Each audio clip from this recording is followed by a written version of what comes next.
So you may have had your own interpretations of what those missing notes and the silence was in your lives.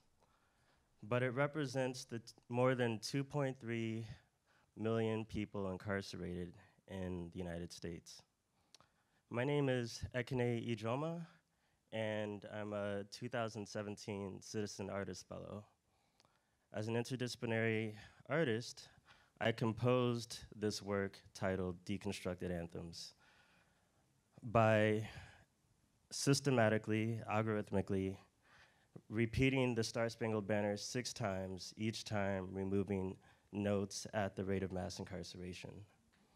I want to thank Chris Bowers, who arranged the music, and I want to thank Amy, Andrew, and Victor for performing the music, and everyone here for joining us in acknowledging and recognizing those who have been systematically removed from their families and communities, as well as those whose voices have been silenced.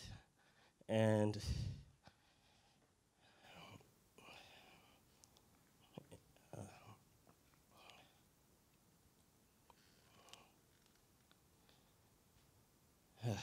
okay, and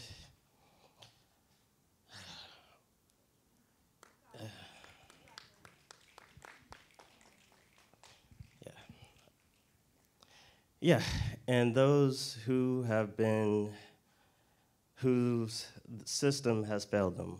Thank you.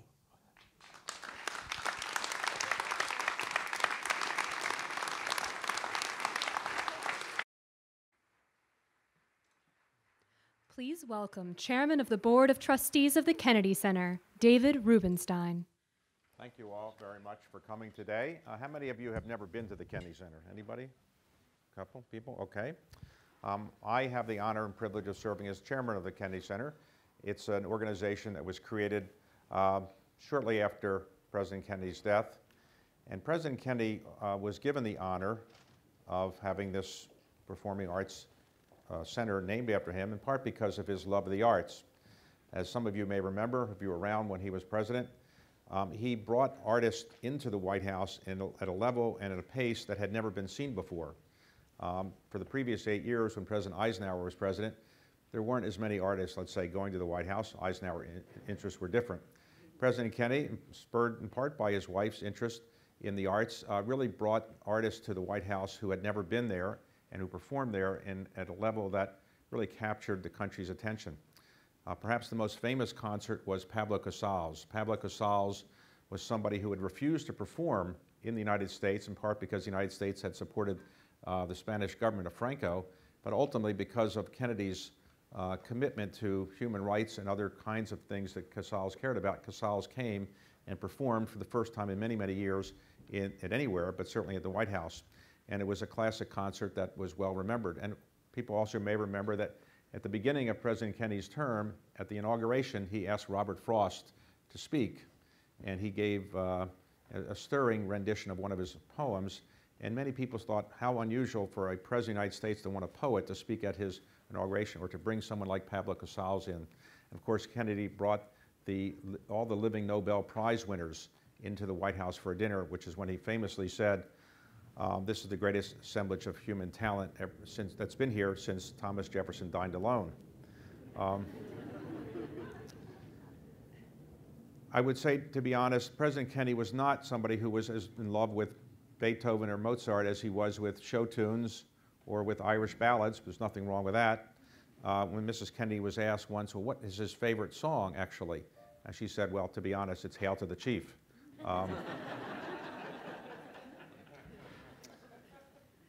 When this building was constructed and opened in 1971, it was a massive building, and it still is. I think it's 1.2 million square feet, and it has 9 theaters in it now. This is one of the 9 theaters. It was a fairly imposing building, and it did what it was supposed to do. It did 3 things, really. It provided performing arts for the nation. It was the nation's performing arts center, and it brought performing artists from all over the world here. It specialized as well in arts education. One of the missions of the center was to do arts education, educate people about the arts, which is so important because increasingly We don't educate people enough about the arts, in my view, and obviously the view of the people who set up the Kennedy Center. And third, it was supposed to be a living memorial to President Kennedy. And so those of us who've got the responsibility now to live up to the ambitions that Congress set for us are trying to live up to those three goals: arts education, living memorial to President Kennedy, and a terrific place for performing arts. We've tried to modernize it, update it a bit recently. As some of you know, and I mentioned in remarks last night, we've been doing more that is, I'd say, hipper than what we have traditionally been seen as. So we have a hip-hop consultant named Q-Tip. I cannot say that I was involved in the selection of that, but he seems to be great. I listened to one of his performances, and he knows a lot more about hip-hop than I do. Some of you may know that for my business career, I was asked to do a rap song, and that's because my firm bought a company called Beats that had been a headphone company, and it had been created by Dr. Dre, who's a hip-hop artist. So they thought it might be nice if I did a rap song, and so they took me down to a studio in Washington. They hired a young African-American hip-hop specialist, 21 years old, in Washington, D.C., and they told him to write a hip-hop kind of song for me to sing. And he said at the beginning, Mr. Rubenstein, this will take 5 minutes to do. I've written it out. You just got to do this. Okay. 4.5 hours later, when we completed, he said, Mr. Rubenstein, you are the whitest man I've ever met. So, but in addition to hip-hop, what we're trying to do is make the place more inviting to people from all over the country. We don't want you to feel, and the citizens of this country to feel, that they have to have the money to buy a high-priced ticket, or they have to come only to hear opera or to hear Beethoven or Mozart. Not that those are not great things to do. One of the things in that direction we've tried to do is we're trying to modernize the building. It was built in a very imposing way, and now we're having an addition built on the side. Some of you will see it. A lot of construction cranes are going on forward. It's designed to have a part of the Kennedy Center that in the future will be more inviting to people. They can come during the daytime and spend all day there. They don't have to buy tickets. They can just spend time there. They can watch rehearsals. There's more rehearsal space, more places to eat, more places to connect to the water, the Potomac. There'll be a bridge over the highway so people can walk back and forth. And it's designed to be a place where people can actually enjoy just being around the performing arts and what the arts are about. And that's one of the things that we're really interested in doing at this summit. It is generally the view in our society today that you are a business person, or you're a doctor, or you're an artist, but you can't have skills that intertwine. And the truth is, hundreds of years ago, it was thought that you could be an artist but also have impact on society in other ways.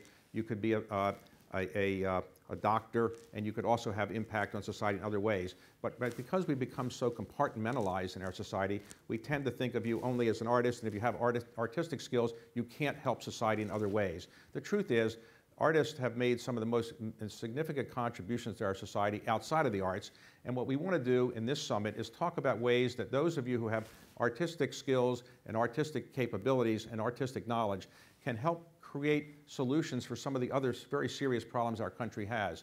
And so to the extent that we can do so in this one-day summit, what we hope to do is to inspire everybody here to think about ways they can make the society better outside of just your artistic skills. You may have skills that are terrific in certain artistic ways, but you might be able to apply those skills to other problems our society has.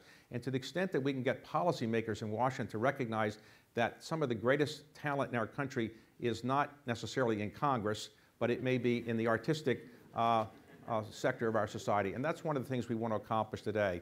And I just want to thank all of you for coming to help participate in this. And I'd like to thank Mario for putting this together and organizing this, the terrific assemblage of people.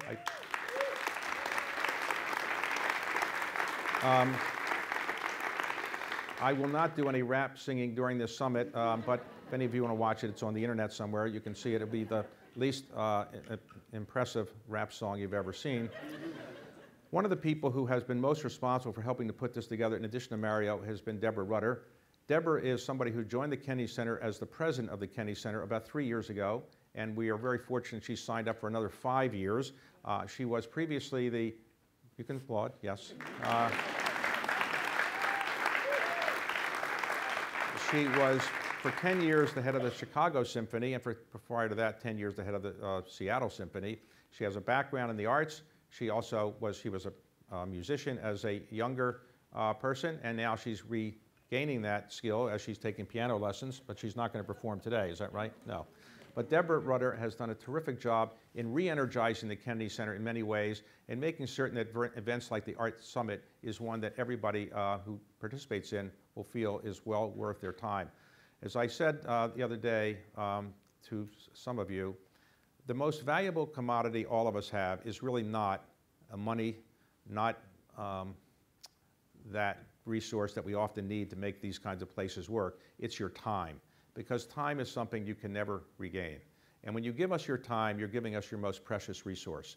So I want to thank all of you for giving us your time today, and hopefully in the future as well. And by doing that, I think you're going to help make the Kennedy Center a better place, make it possible for us to live up to the ideals of President Kennedy. And one of the people who are most responsible for helping us to live up to those ideals is Deborah Rutter. Deborah? You're amazing. Thank you. Good morning and welcome. Where would you like me to stand? Welcome. As you can tell from just listening to him, and to be in this space and to have the opportunity to hear Ekene's work, I am one of the most fortunate people in the world because I get to be involved with all of this. This is our 5th annual summit. Thank you, David, for dreaming it up. All good ideas lead back to him, by the way, as you can tell. This summit is a really important day. In some ways, we think, well, gosh, it's just another day in the life of the Kennedy Center. But it's a really important day for us to pause and have a conversation about different ideas and the role of the arts in our society. So I'm really grateful for all of you for being here, for being active participants in this conversation.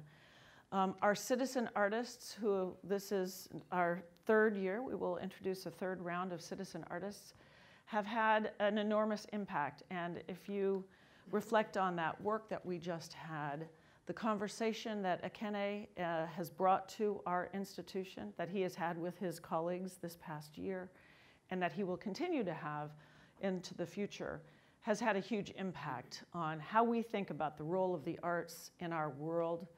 And today is about us making further and deeper connections with all of you. So those of you who don't put artist first in your name, but artist somewhere in your description, self-description, we're particularly excited to make the connections with you today. You and this conversation help us think about the role of the Kennedy Center as the National Cultural Center in our role in society. What and how can we provide the platform for all voices to be heard? How can we bring all voices and all of the performing arts to the Kennedy Center in the deepest and most respectful way?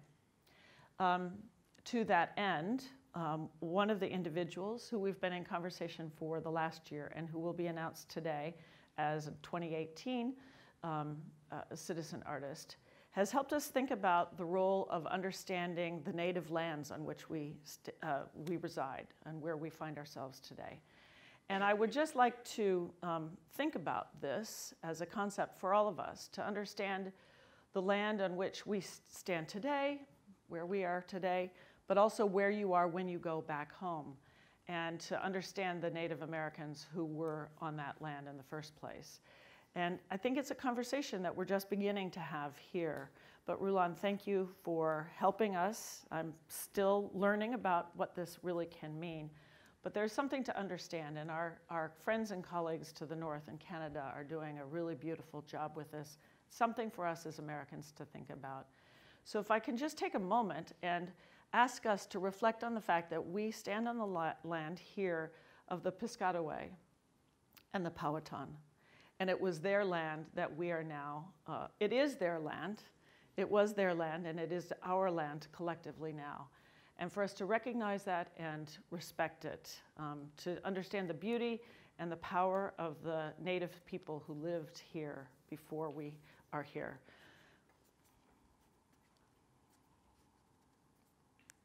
So today is going to be a day of great conversation, meeting lots of new people, understanding the world in perhaps a new perspective in a new way.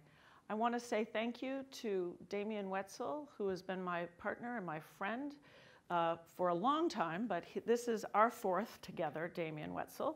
He still has the title of Aspen Institute Arts Director, but he's about to be, if he isn't kind of already, the new president of Juilliard School. So we are very lucky. Thank you, Damien, for your help in organizing today.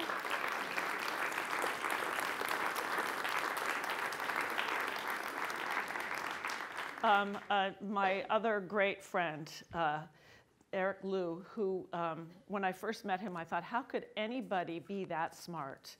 He is so extraordinary. He has the ability to synthesize ideas and present them in a way that I never could. I'm still in awe and learning from him, even though we've been around each other for a number of years.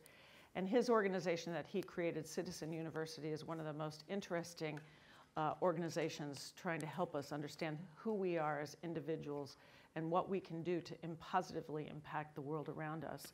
You will hear from both of them throughout the day. So thank you both for being with us for a number of years and helping organize. Mario Rossero, David Kilpatrick, Vanessa Thomas, who are the dream team who have put all of the logistics together for today. Thank you very much. And then finally, I'd like to say thank you to our friends Rachel Fine and Marc Slavkin from the Willis Performing Arts Center in California, and their partnership and their inspiration and the probing conversations that we've had together. And David, for your constant support and belief and inspiration in what we do, and the Wallace Annenberg Foundation for their support of this. I wish you a great day. I look forward to being with you throughout the day and for us to have collective learning throughout the day and then to celebrate at the end of it. So welcome. Thank you very much for being here. And I'd like to turn it over now to Mario.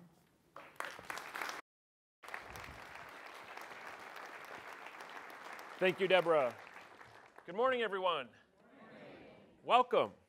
We're so thrilled to see you. The Art Summit is sort of becoming a holiday annually for us because we are so excited for these conversations. I'm Mario Rossero. I have the great honor and privilege of being the Senior Vice President of Education here at the center, and we're one of the three arms, the three pillars that really make up the institution, and we really see our education work as being the national reach of the center because we have partnerships and networks in every single state. So we are thrilled to welcome folks from across the nation and world here today. I will be serving as your MC throughout the day, and today's theme, as you probably noticed from your program book and from the screen, is the future states of America, using the arts to take us where we need to go. This language, these words came from Congressman Lewis at an event we held here last year, and it really inspired us throughout the year in our planning to think about how the arts can really make a difference if we look at today's current issues and challenges we're facing, but take a future-looking approach. What if we look 10, 15, 20 years out and imagine a future where these problems have been solved because there's been a healthy dose of the arts added to challenges in education, health and wellness, and finite resources. I'd like to take a minute to look at the program so you can follow along in your printed materials or on the screen or in the app. In this morning's inspiration section, we'll be experimenting with a new format called the Long Conversation, where we will hear from experts across our three landscapes that I mentioned, education, health, wellness, finite resources, but also adding that artistic perspective as well.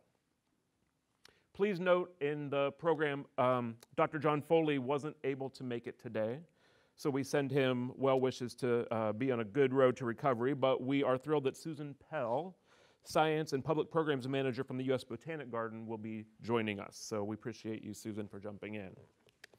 As we look to the afternoon, after lunch, there will be one of three breakout sessions available, one in each of the landscapes, and we will carry the conversations from this morning into those afternoon breakouts, also with performance involved. And at the end of the day, we reconvene in our atrium space to really process the day, spend some time percolating on the thoughts, the ideas, the connections you've made.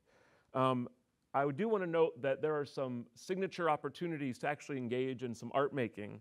So at lunchtime, you'll have an opportunity to connect with one another in some smaller groups. And we want to thank our citizen artist from 17D Nichols for creating a food spark that happens at lunchtime, as well as recognize citizen artist Michelle Angela Ortiz. You may have seen the Libertad installation when you came in and registered.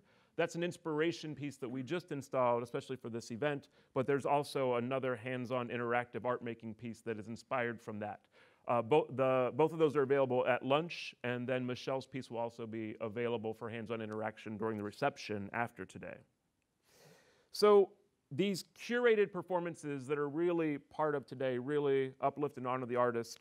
And I do have to say, Ekene, thank you so much for being both vulnerable and brave in sharing your work. We appreciate you and we uplift your work.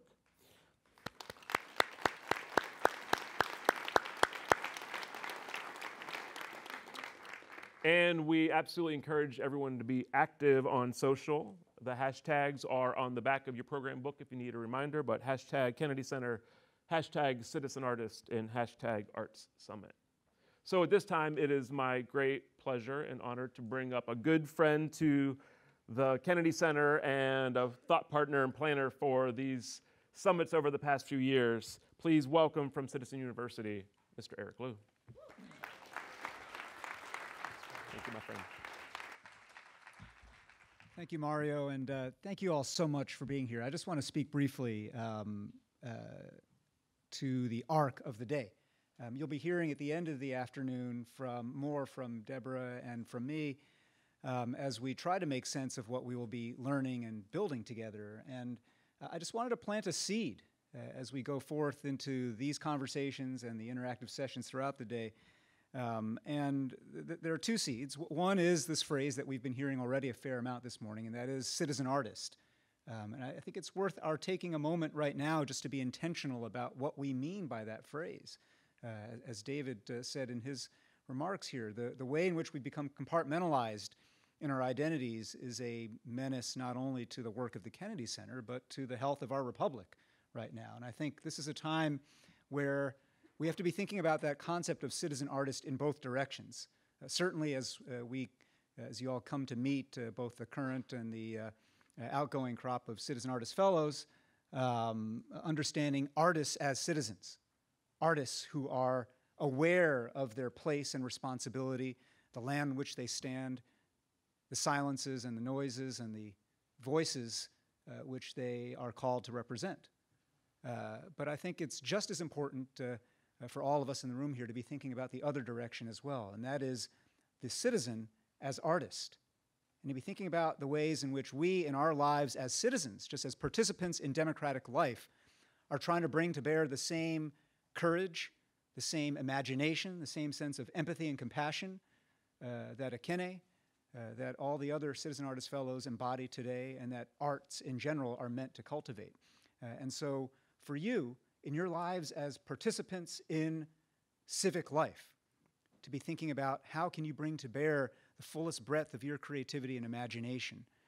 That's the seed that we want to plant today. And as we go out through this day, whether it's with me or Mario or Deborah or other members of the amazing Kennedy Center team here, we ask you to share with us actually how you're being moved, how your sense of the possible, your frame of what is possible in political and civic and social life is shifting as a result of the conversations and the interactions that you're engaging today. We'll be kind of collecting and harvesting those kinds of ideas that come from all of you during the day and presenting them back to you at the conclusion of the afternoon. So we just wanted to plant that seed and let it sprout over the course of the day. Thank you so much, and so excited for this summit. Thank you, Eric. We absolutely encourage you to use your program books in the notes section because you don't want to miss a good question or idea that might come up. So it's not just your guide for the day, but it's also a tool. Before we begin, I'd additionally like to thank 3 new thought partners that joined us in the planning of this summit.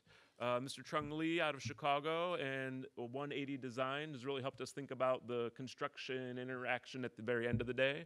Mr. Sam Seidel from the D School at Stanford, also really thoughtful in helping us think through the flow and the interactions all over. And then also Peace First, we will have a youth representative from them join our morning conversation. So quick round of applause for our 3 new thought partners. And I always like to do this up front so we don't forget at the end of the day. If my team that is in the room could stand real quickly, we just want to acknowledge and thank them for all their contributions.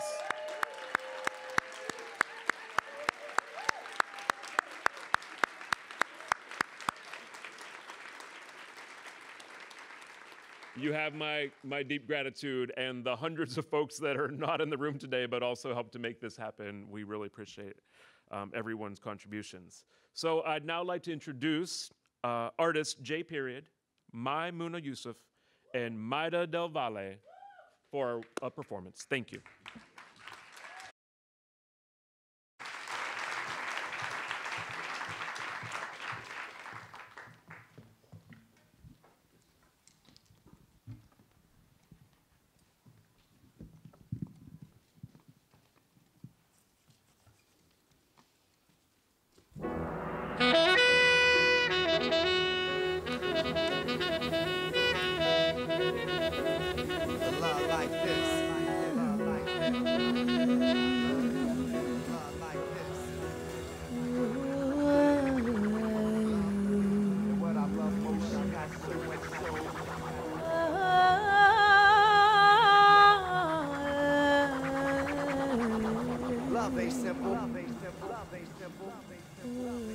In the long history of the world, only a few generations have been granted the role of defending freedom in its hour of maximum danger.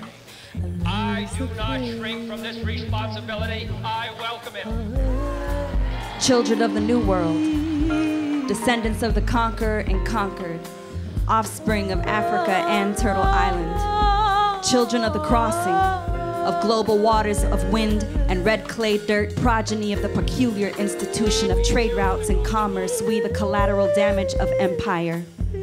Children of Anacaona and Nzinga, seeds hidden in mother's braids, planted in new soil, roots buried deep, blended names, blended tongues, blended gods, summoned forth by the idea in the mind of an ancient. Cradled under ribcage and flesh for 280 days, listening to the electric fluttering of our mother's heart, listening to its incessant drum. That's why our rhythm is the weapon, and our medicine's a song, so we listen, and we love, and we dance on the one. Children of the diaspora, forged from miracle and sound, the B-side of a miracle, a syncopated song.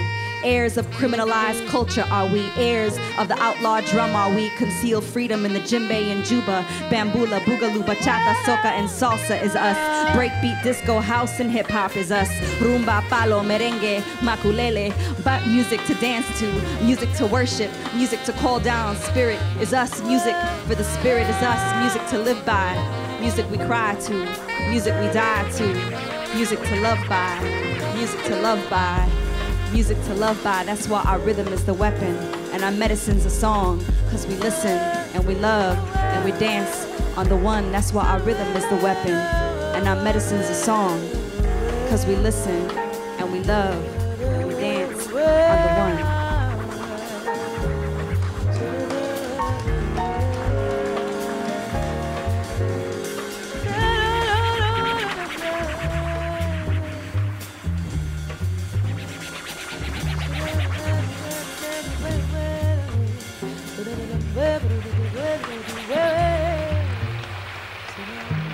We choose to go to the moon in this decade and do the other things, not because they are easy, but because they are hard.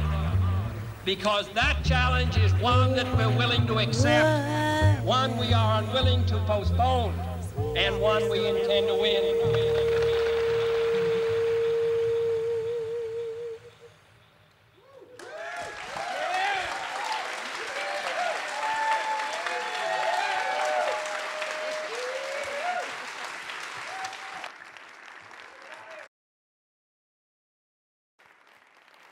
Let's hear it again for J.Period, Maimouna, and Mayda.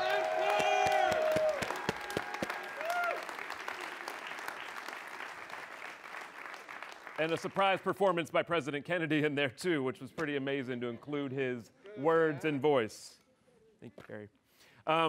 It is now time to introduce another friend. In fact, I'll call this person family because every time I get on the phone with him, his greeting is, hello, family. So we're going to consider this next gentleman a Kennedy Center cousin. Mr. Marc Bamuthi Joseph is, I'm just going to do the brief list, but you can find out more in your program book, but a 2017 TED Global Fellow, an inaugural recipient of the Guggenheim Social Practice Initiative, and an honoree of the United States Artist Rockefeller Fellowship. He currently and proudly serves as Chief of Program and Pedagogy at Yerba Buena Center for the Arts. Please welcome Marc.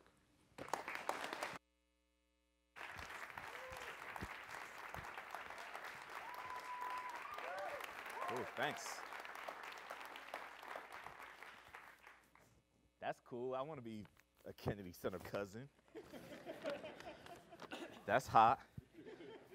I'm bringing the potato salad, though, to the cookout. You know. I was born in New York and sharpened in Atlanta. I now work in San Francisco, home of the Church of St. John Coltrane the Divine. At 15, a love supreme is watching black people commit to each other in love and parenthood on Spike Lee's cinema screen. At 19, a love supreme is debates about melanin's capacity to bind space-time, a pre-vibranium and drug-addled compendium of cosmos and low-end theories. At 28, a love supreme is my toddler, drawing rocket ships in the Maui sand, races between a boy and an ocean to etch permanence on a shoreline. At 42, I am older than Coltrane was when he created Love Supreme, and really curious how the fuck you make something so timeless before your time runs out. To begin today, let's try to remember that at our best, we are love. If you look real close, you can see he has 21, maybe 27 hairs on his chin. At first you miss the hair because the first thing you notice is his skin. If it were soil, his is the earth brown you'd want to sow in. A Chicago sun. Hard times, he does not blink. So think of this brother brown, and now see this mother black. You see how dark the day becomes when you bury the sun. How you set the future back. A mother inters a murdered teen. We're going to talk really big ideas today, so I want to begin by trying to make this really small, maybe about the size of the human heart.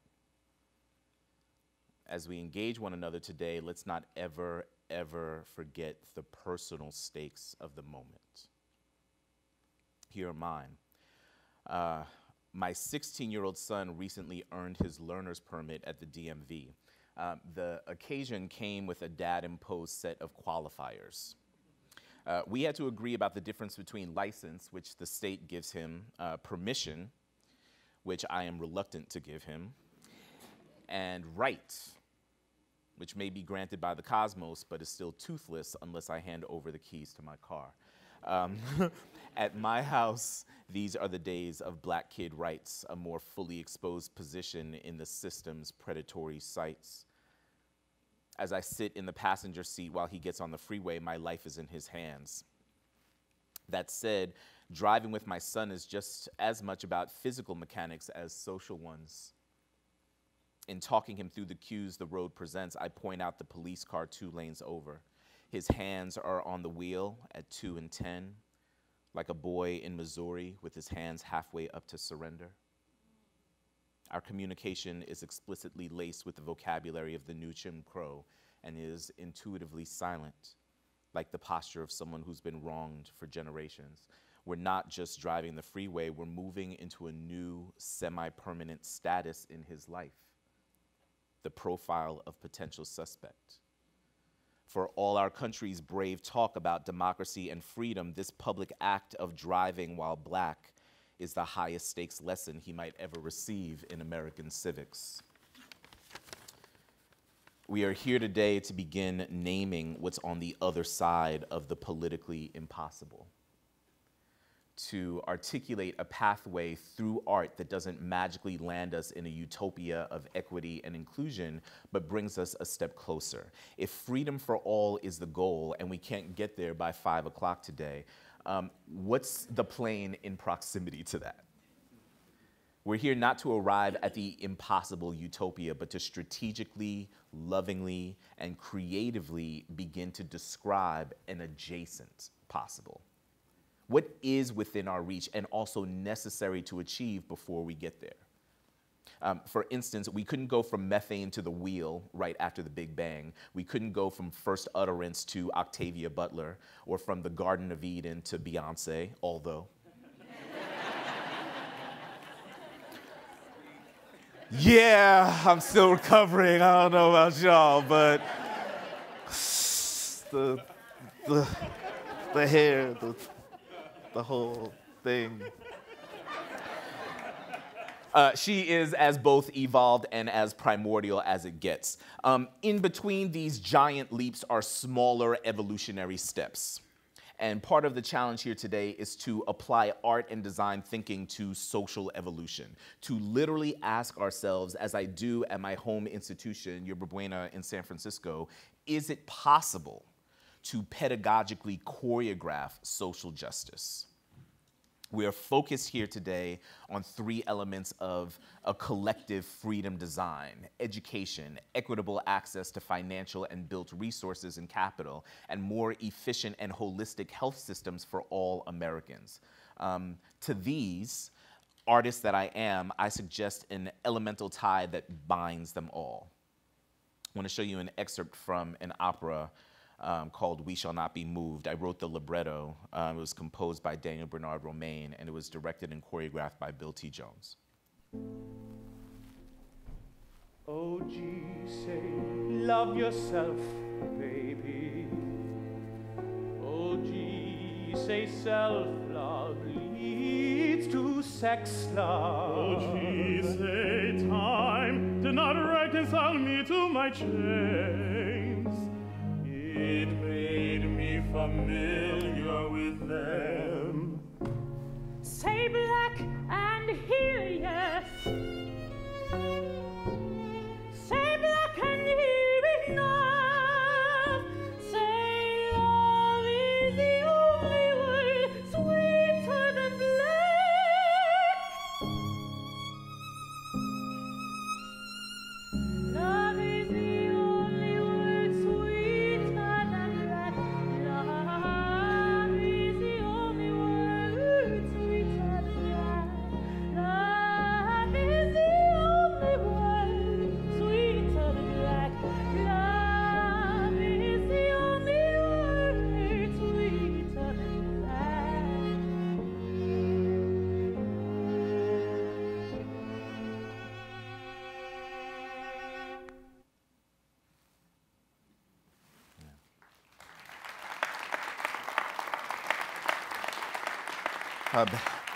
Thank you. The countertenor, John Holliday from Houston, Texas. Among the artists, what do you hear that keeps showing up in our freedom design? A love supreme. Love over rules. See me, self-styled and shaped in black identity. Love is the only word sweeter than black. On the road, my kid learns to signal before switching, just as he learns the frightening numbers that mark him unwittingly as a target. We talk about license and permission and rights. Freedom, however, is different than mobility. Driving is a gift and a convenience, but freedom is a destination of birthright. And in my family, the vessel most likely to get us there is artistic practice. Through art, we ask lawmakers who steward our social context to reach a little higher than the plane of a prison keyhole when considering justice for all. We ask, where is our public imagination? Who would we be if we spent even 1% of the Pentagon's budget on a department of inspiration? How might we envision Kennedy's moonshot speech if his aim was not space, but education, or public health, or equity? If Kennedy's moon was actually abolition, what would be the role of art in getting us there? It is personal, family. It can never not be personal. I am at an intersection where parenthood, structural racism, juvenile justice, and creative practice all meet. Our challenge is to normalize pathways for young people to understand that the world is not a utopia, but theirs is the right to justice and to joy. We can't undo history, but we can co-create conditions for young people to inscribe creative freedom and movement in their expectations for the future. That is our charge. Thank you.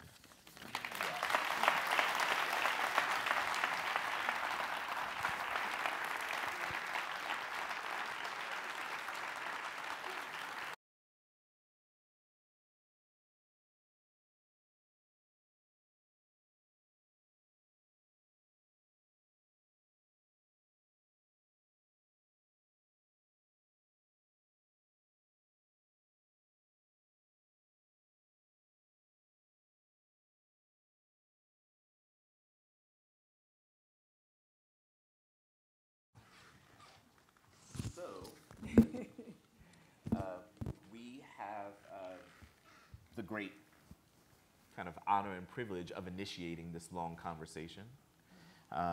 You'll see the form in practice fairly quickly. This is my very good friend, Linda Nathan. Thanks for being here. Thanks for inviting me to be with you. No doubt. I guess I want to start by asking us, when I was listening to you, I was thinking about, I go way back to public schools, public education. Oh, sorry. I could hear him so well. There Okay. we are. In the 70s, and I remember directing a West Side Story with 11 and 12-year-olds, but I incorporated community police in the show because we were having such difficulties in Boston with gang violence. And I was thinking, listening to you, what would it look like today if the police officers were here with us, were thinking artistically with us, and were making art with us? I'd love to hear you think about that. I have a lot of, I've been teaching a lot of years, so I have a lot of students, a lot of graduates who are actually in the police force, who are artists, as well as police officers. Yeah. I know that's hard to think about. Well, our issue isn't politicians. Our issue is a system that rewards expediency over progress. And our issue isn't police officers.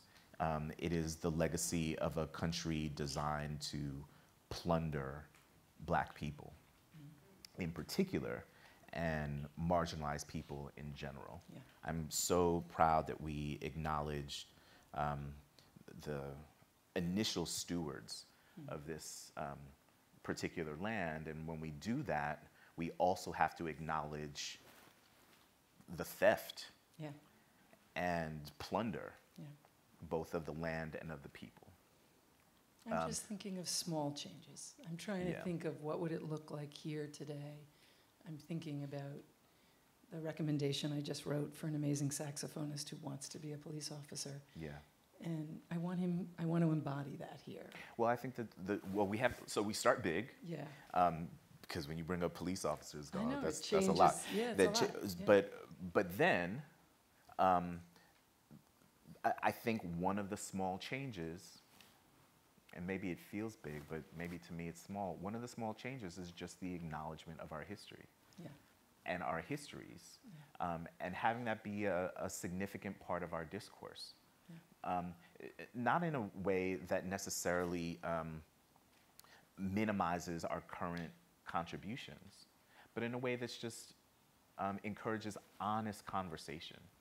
I think that that's what art does. Yeah. You know, art is as much of an emotional practice as it is a tactical one. And you know, when I talk about making our discussion today personal, it is about a kind of intimacy and a kind of acknowledgement that I then think leads to empathy. And I think empathy is what's missing in our strategic design in and around urban and rural centers. Yeah.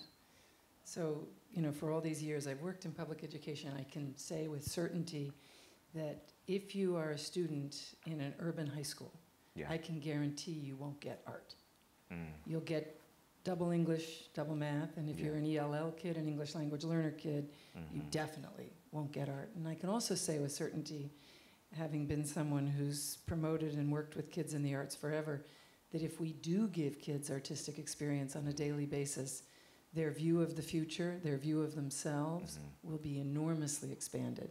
So when I think of what we here today can think about and demand, we can demand as teachers, I consider myself a teacher, as administrators, I consider myself an administrator, as principals, I consider myself still a principal, that daily art making is something that happens not as an after-school activity, but as an in-school activity.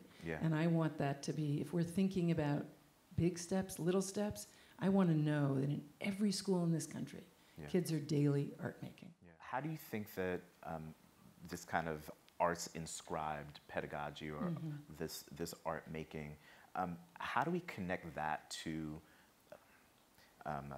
maybe a more equitable distribution of resources? Kind of draw the arc for me. Okay, let me see if I can. And you know, I wish we could open this up because I'm sure there's a zillion ideas here of people who might want to think about how to do that. I think this notion of, when I was trained as an elementary teacher, so I know I'm dating myself, but I was actually required to learn to play the drums, the piano, and guitar. I actually think, I know, it's like, what? And I was also trained in Wisconsin. I also was trained to understand the native people of Wisconsin. I couldn't be certified as a teacher without those 4 elements. This is in the 70s. I want to bring that back. We did do some good things back then. There should not be teachers anymore in this country that are not bilingual and that don't have, thank you, that don't have a strong sense of themselves as people who can make art. And I don't care if it's music, dance, movement, visual arts, writing, I don't care what it is, but we should not be certifying teachers that can't make art in their classrooms. That's a beautiful thing. That bell signals my transition out. I just want to invoke my wife, who's a first grade teacher. And something that she does, I mean, first of all, she's fine as hell. She's a black woman teacher. I mean, just a black woman as a first grade teacher. That's all right. You know, is, but one of the things that she does is she has dance parties in her room. All right.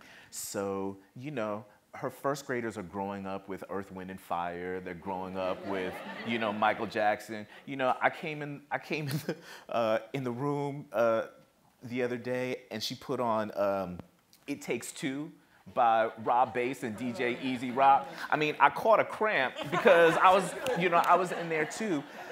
But we often think of first graders as these kind of like wiggly, and they are, and she channels that rhythmically, musically, and the first question that you asked me was about police, and Saul Williams says beliefs are the police of the mind, which is to say that beliefs, as opposed to beliefs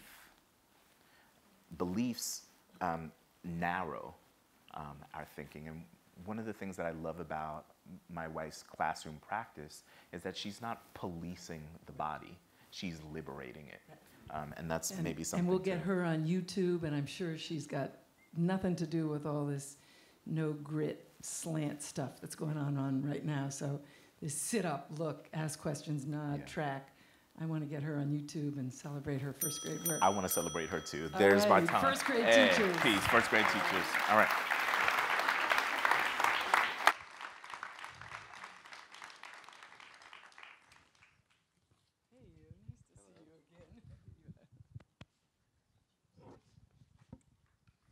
Hi everyone, I'm Hank, and I am a person. Yeah, he's an amazing person. I got to have dinner with him last night. He's also got an amazing family, so you are an amazing person. So maybe we start by talking about small changes, big changes that you want to make. I had a question actually for you about what was the smallest thing that made a change in your life As to a kid? affect what you do today? Yeah, seeing live performance. And I want that for all young people. So I remember, and I still do it to this day, I'll still go, whatever theater I'm in, I have to wait and for the actors to leave so I can say congratulations. Because I remember seeing a show, I don't even know if, I think it was Man of La Mancha. I think that's what it was, and I still love that show today. What did it do to you? What happened? Yeah. I loved what they were doing on stage. I loved Dulcinea. I loved the fact that Don Quixote could, fight the windmills. And so part of what I've always believed in is we got to take young people to see lots and lots of performances. And so from there, from there, because I asked you a lot of questions yesterday, but from there, how did it lead you to become a teacher and Yeah, because you said at 18 years you wanted to. Well, I knew at 6 I wanted to be a teacher, so I'm one of the. I think I knew really early on that that was the way to change the world, was through, the way Marc was talking about his teacher, his wife. I wanted to be a first grade teacher and do just that. So I've gone up to high school, and now I'm back with little people again, which is wonderful. And making art yourself. I do. You're going to make me talk about that. Yeah, I'm a production potter, not by, it's a hobby, but I can make a mug a minute and a bowl every 2 minutes. And so it's I was trained to do it fast. But that seems to tie into your molding minds and molding clay. And, I love working with clay. But also, I guess, is it also a process of allowing the material to be what it is? I love fighting, and so you fight with clay to get it centered, and it requires a lot of physical energy, and I like that physical energy, and I like the complete focus. I can't even listen to music when I'm throwing pots. I gotta have it be, I want it to be just there. It's so intense for me. Wow. I love that process. All right, come on, I get to ask you some questions. Can you talk about your art making and? Yeah, I say I'm a person, and usually people laugh, which I kind of think is funny, but unfortunately, my humanity is often actually seen as something funny or not worth remembering.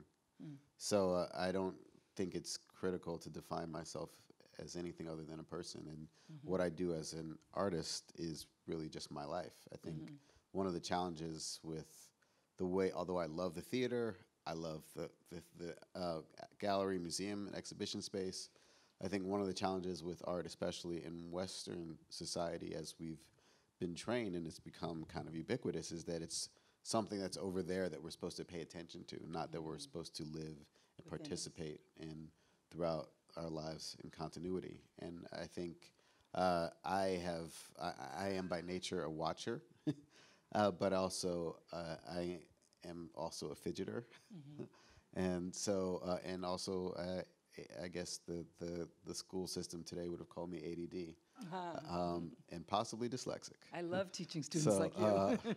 But I definitely was one of those students that could never get right, and I wound up actually at the first. I actually went to Duke Ellington School for the Arts in Georgetown. Yeah. And I was in the Museum Studies program, and being in a public school, mostly African American, and actually being in a program that's designed to teach you critical thinking, was really profound, because I didn't learn how to paint or draw. I didn't learn how to play an instrument, but I learned that my capacity to look and to draw connection could actually be a really powerful way of communicating with others. So that's what I do today. So I do it through painting, sculpture, photography, video, art, and more recently I've started an initiative as a large collaboration called For Freedoms, which initially started as a super PAC with the goal of trying to put critical discourse into political discourse, because our society and civic leaders need to be creative thinkers. Right. So that's my current art project. I love it. And one of the things I was thinking about as we were listening to the speakers this morning and Marc's work is this notion of art as evolutionary or revolutionary. And evolutionary art maybe are the small changes that get into our DNA that let us think differently or act differently. But revolutionary art may disrupt and may allow us to take a different path. And it seems like your art really bridges both of those worlds. I wondered if you agreed, disagreed, or whether those are words that don't work for you either. Well, first of all, just gotta, Marc is just so amazing. He is. His work is great. His capacity to go from kind of extemporaneous to the kind of revelational is something that I am in awe of. And me too. So I felt weird coming up right after him. How do you think I feel in between you two guys? I'm like, oh my God. But I think I want to answer the question correctly. So can you ask it one more time? No, there's not a correct answer. I think about, in my experiences working with young people, so I think a lot about when are we doing evolutionary kind of work and when are we doing revolutionary kind of work. And, as teachers, we're always like, well, you can't do the revolutionary kind of thing. You're not supposed to do the disruptive thing. But I think we are. And I just think your work, it's incredible, your work. And so I just wondered if you were thinking about the bridge you build, helping us both to evolve, but to be revolutionary in the way we approach your work. Well, I don't know. Because your work's very disruptive in a good way. There are many tiny revolutions. Yeah. I think the greatest revolution, the smallest revolution that can happen within our hearts is loving when you want to hate. Nice. There are often times when that has to do with myself. Yeah. I can't do something, I'm angry at myself, or Yeah. I'm angry at my wife or my mother or my someone who works with me, but where I want to actually throw salt in something just because of my own discomfort, and finding a way to turn that into something, if not, hopefully sweet or warm. And I think that is, I think in teaching that's the same, and that's also how I was raised. I most of the way that I was disciplined as a child was through this kind of warm lovingness, which didn't allow me to learn how to do certain things well, but it kept me very aware of staying close to love, and I think so. My cousin who was murdered, he said "love over rules," which Marc recently, and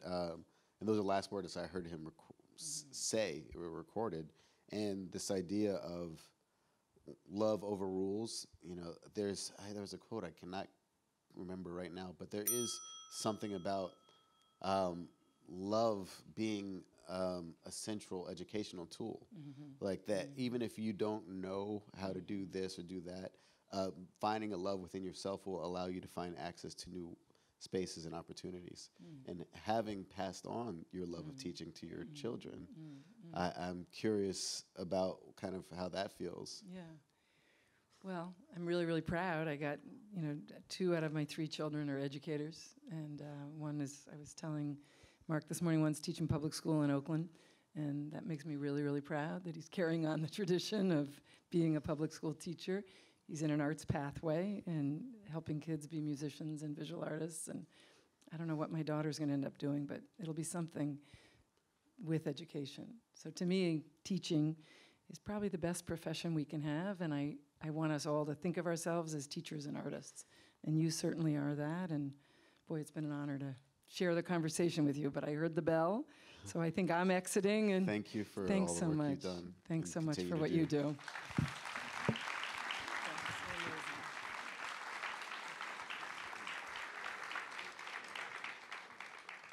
So we were sitting next to each other, so let's start with the hugging. Can we also start by acknowledging that you're joining me in a dream I'm having, that I'm talking to Hank Willis Thomas at the Kennedy Center right now? Well, maybe you are dreaming. All right, all right. So since we're dreaming, what kind of, how far are we going to take this? Where is your imagination going to take you? Well, so the future state that I'm thinking about has to do with access to capital for artists. So regardless of where you live, whether you live in rural spaces or urban spaces, regardless of your background, you have access to capital to fund your ideas and to fund your work. I think that's the future state. And I'm Angelique Power. I'm the president of the Field Foundation based in Chicago. Thank you. I've been there for 20 months now, and we're in the process of rethinking philanthropy.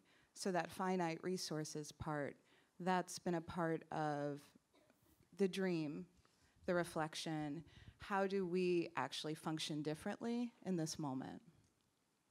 And I can't help but also to think about, you know, the proverb, give a person a fish and they can eat for a day, teach them how to fish, they'll eat forever. And having been an artist who has been benefited from actually a lot of grant and funding support throughout my career, I do also think about, like, what would have happened if I'd been taught how to fish?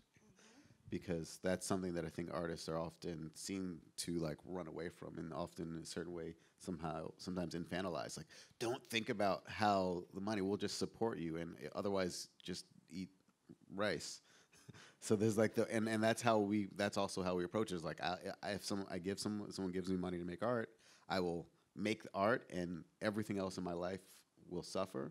And I wonder if there's ways that we can learn within the educating of artists how to also allow them, or, you know, encourage them to think long term about how they utilize and maximize their support.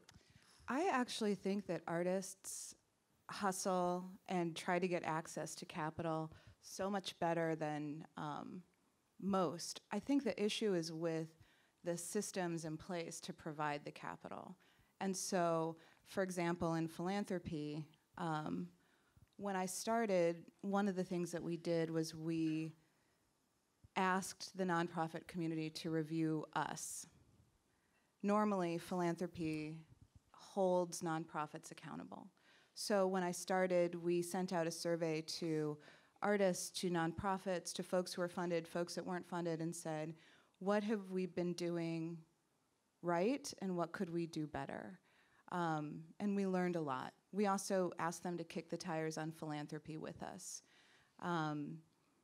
At the same time, we studied the city of Chicago, and we looked at it to figure out.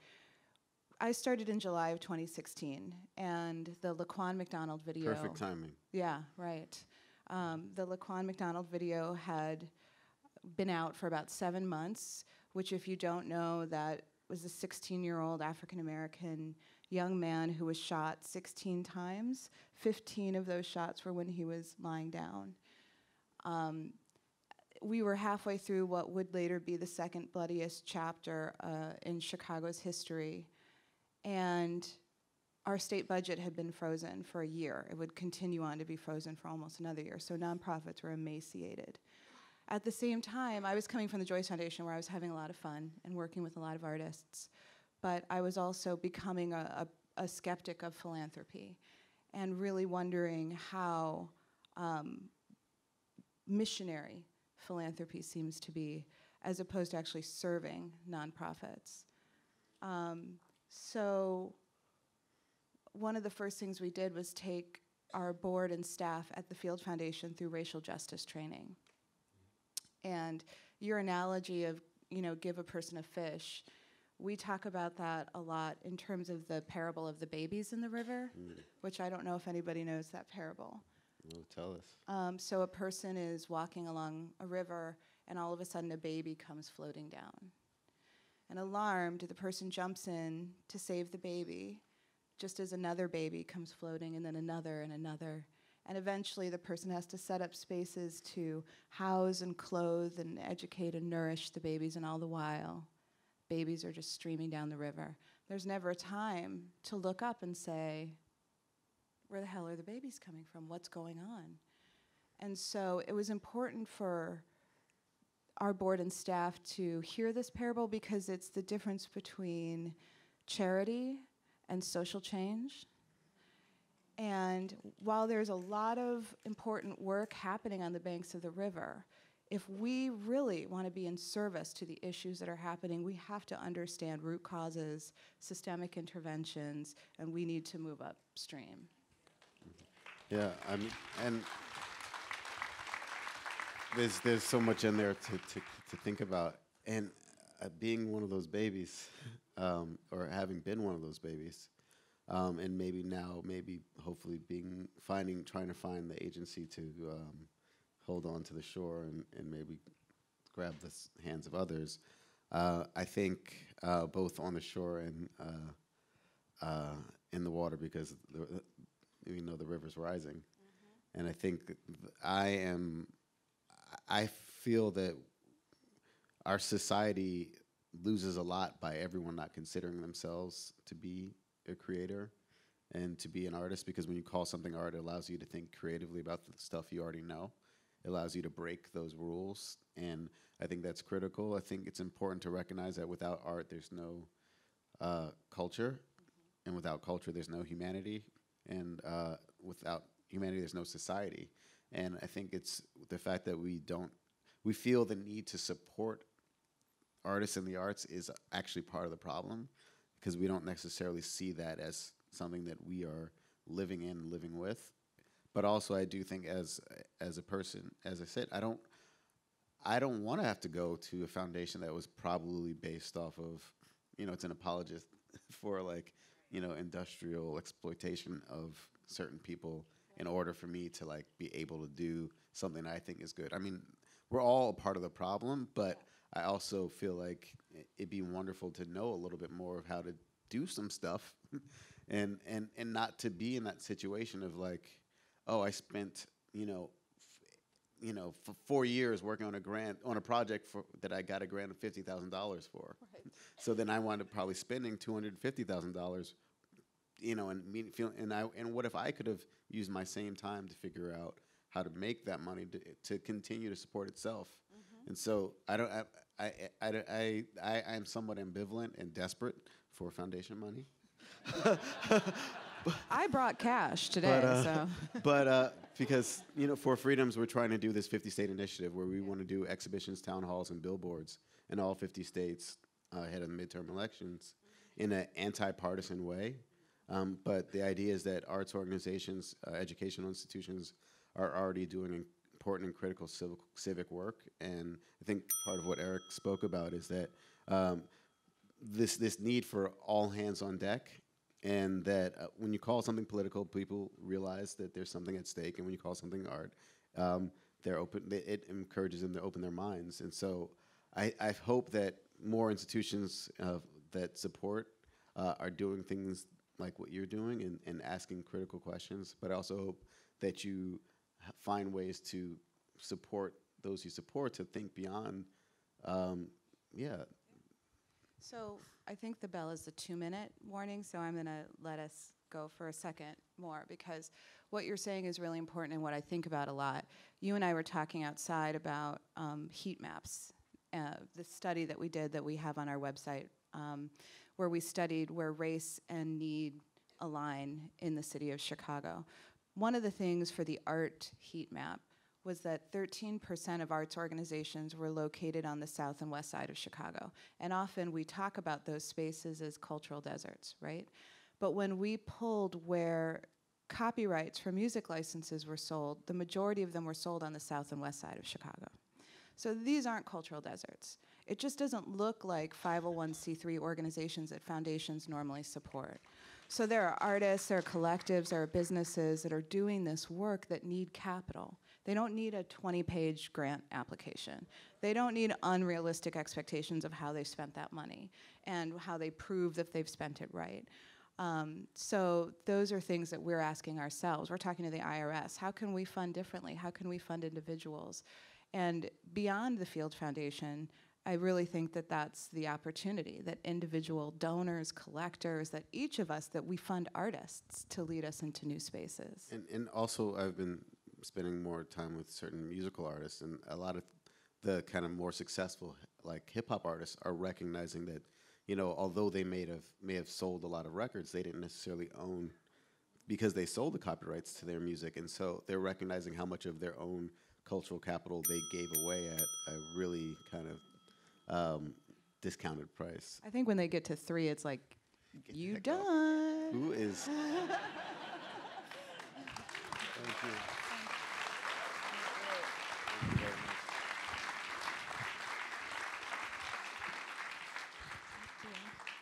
You made it. I made it. I'm so excited. I know. I was excited too. My driver, he was on it, y'all. Like, he was like, you got to be there at 10:10. I'm going to get you there at 10:06.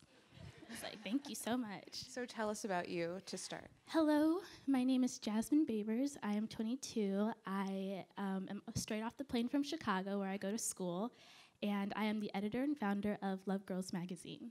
Yay, welcome. Thank you. So we've got a little bit of Chicago representing right now. Definitely. So what do you think is the greatest opportunity in the frame of this conversation for arts, for citizenry, for Chicago? What do you think is our opportunity? That's such a good question. First, I want to say that I'm super excited to be talking to you. I did some research, and you're amazing. But I think that the biggest opportunity here is that we have so many amazing minds in the room right now. And so we can collectively think about real solutions to real problems. I'm excited to know what people think about the place that where youth belong in the arts. I'm interested in talking more about the education system and what it's doing to the arts and what it's doing to our youth. I think that that conversation could lead to some really, really, really big solutions to a lot of problems that we see today. So one of the earlier conversations, and I know that one of the things we're trying to do is have many conversations, but also weave some of the themes that are happening. So one of the things that was being discussed earlier was youth involvement in arts, and arts giving agency to youth through exposure in the classroom. When you think about youth and art and the connection, how it's braided or not, how does it look for you? What's the reality and what's the opportunity? Yeah, so I think about personal experience, and when I started the magazine, I was 15 years old, and I was taking a graphic design class at the time. I didn't know what I wanted to do, right? But I knew that I loved this class. I knew that I was kind of good at it. And so when I was talking to my math teacher, actually, he was like, there's no money in art, right? He was like, you're a smart girl. You could probably find a job somewhere else. He's like, math's not your strong suit. But he's like, there's no money in art.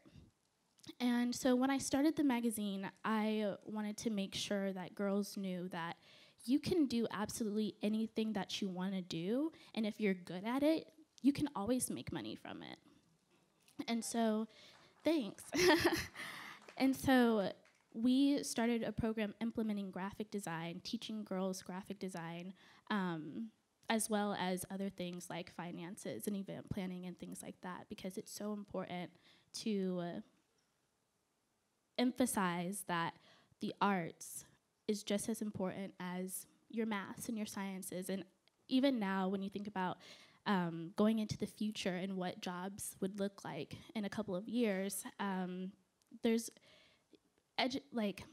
your imagination and your creativity, those are going to get you so far, right? And so that's something that we just really, really want to emphasize for our girls, is that art is so important. Yeah. We're in such an interesting moment, and I'm going off script now, but we're in such an interesting moment of Me Too. Yes. And so we're really kind of discussing what it means to be a woman right now, and no longer just abstracting from what that means in terms of binary ideas of gender, right. but we're really allowing ourselves to have more fluidity in understanding 100%, gender yeah. and understanding it without oppressive structures Right. around. So you have a magazine where you are speaking directly Right. to girls, young women. Right. How do you understand the moment we're in? Because I often find with younger people, they're so much smarter than I am. And they get like intersectionality in a way that I don't have to, I have to sort of moonwalk into intersectionality, because that's not where like my origins are, but youth sort of understand it. Can you tell us like what this moment means and what some folks are thinking about it? 100%. So that's so funny that you say that, because we just had an issue this past year that was all around the privilege of beauty. And we were trying to teach that concept to our girls, because in the age of Me Too, and when you talk about women in the workplace and the stigmas behind gender and intersectionality and all of those things, we want to teach them these terms and what they're up against, but we also want to encourage them to explore themselves, explore their communities, and see how it all kind of like intertwines together. And so at first, when I introduced the concept, like privilege of beauty, girls were like, I don't know what that means. I don't know what that is. They're like, I don't have it, whatever it is, I don't have it. And so walking through those concepts with art, with writing, with photography, it really gave them a new way, a new lens to view the privilege of beauty. And so I think that, to your question, sorry, I'm going on a tangent. I think that when we help our girls understand different ways to look at issues, they're smart. And I think that we don't give our youth enough credit, but they do understand. And intersectionality, we did a talk on intersectionality at one of our meetings, and girls got so into it. They were talking about ability and disability. They were talking about race, ethnicity, religion, and so smart. So with the question of race, Marc, Bamuthi, Youssef had a quote that I saw many of us take a picture of about how intertwined America is with racism, that when we protest racism, people think we're protesting America. Right. So within intersectionality, within youth, I've seen different kinds of research. And just for all of us, I mean, I have my own questions about how, although we know that the construct, that sort of the racial construct that founded America is false, we forget about it when we move in, when we look at a city budget, or when we look at, other magazines that are out there. Right. So do you feel like, I know I spent a lot of my time hosting anti-racism trainings for artists and arts organizations and funders. Right. Do you feel like the unpacking of race, structural racism, institutional racism, and individual racism is something that we need to do with everyone, or do you think that youth are coming at it from a different space? That's so interesting. What does that mean? 2 minutes. Okay.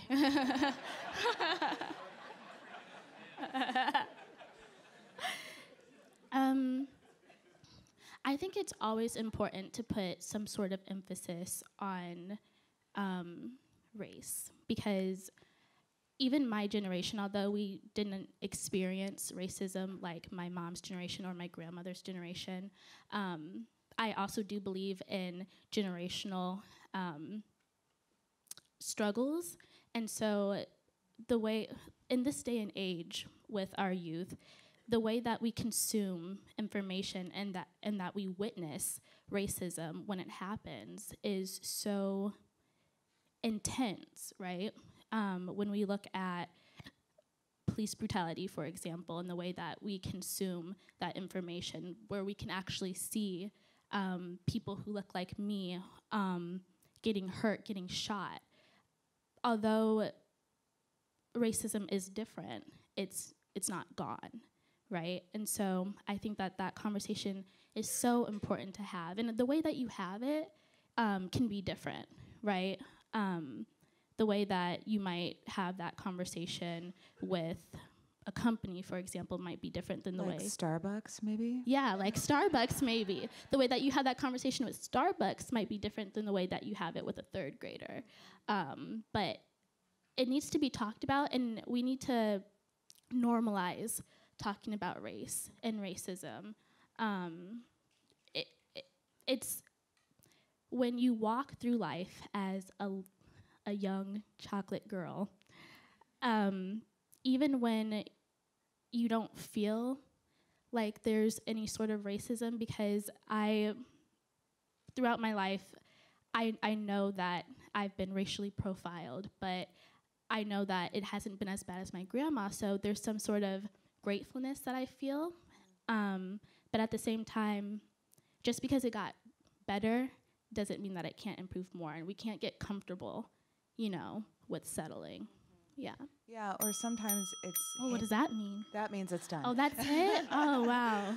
All right, well, thank you. Thank you so much. So This nice is so to talk with fun. you.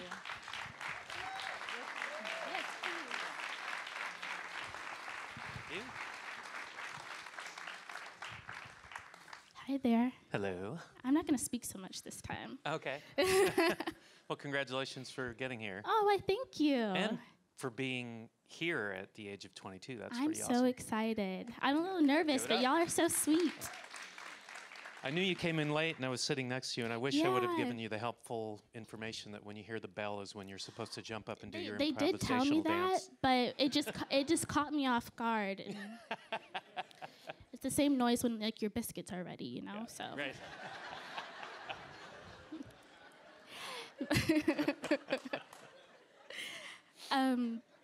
So I also did some research on you, and I'm so interested to know your thoughts on, so the magazine that I do run is, it's geared towards girls, young women, and just through some conversations that we have often, there are a lot of young women who don't think that there is a place for them in the sciences, and they do love the art, but again, there's so much stigma about being an artist and you're not going to make any money, and girls are getting more and more into making money and becoming breadwinners and all of those things. And so I'm wondering where you think girls can fit in when it comes to that intersection between art and technology, and where you see that going.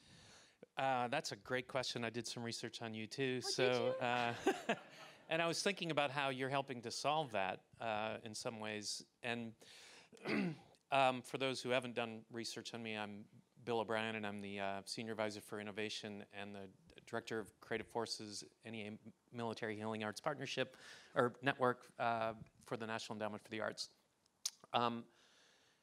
For about 8 years, we've been really looking at the intersections of art, science, creativity in the brain, those kinds of things. And for me, this goes back to some of the introductory remarks that you weren't here for, but there are things that operate, I think, at both a highly evolved and this is going back to Marc's comments about Beyonce's performance, highly evolved and primordial at the same time. And I think one of the things that we're in a really interesting place is we're not quite understanding how we work at an atomic molecular level, both in thinking and emotion, and how we can harness that into something very specific. But I think the idea of root cause and what our interventions as a response are. I think one of the most interesting issues that come up with whether you're talking about integrating arts and humanities in STEM learning or STEAM, if you want to call it that. Yeah. For me, I think the theme that comes back over and over again that I think you're digging into in these conversations that you're having with the community that you're building is how we can recognize that there's a root problem in these industries, and they know it. They talk about it differently than the arts sector does. They don't talk about equity as much as they do about broadening participation. But it's the same thing. And one of the things that we've seen as we're trying to find, really great examples of, maker fairs with Girl Scouts or some of the things we've been funding in our arts education program that really look at these kinds of things. And I remember, Lakita's here, she might remember the name of there was a girl from St. Louis who was through a program like this that was using the arts in an integrated way. And she said it better than I ever could, which is having gone through these kinds of programs, she has a much more sort of heightened, elevated dream of herself. She sees it, and she's like, I can get there someday. And I think there's a lot of pull there as well. I think Silicon Valley has a problem that they know. They just don't quite know how to fix it. But I think the role of the arts in that problem, I think, is to go back to what it does on a rudimentary level, which is help you consider yourself in the context of something bigger than just you. And if you put that in a really defined context, like how could I be an engineer and what could I do with that, is I think one of the most exciting areas about STEAM. I love that. That's so true. That's so true.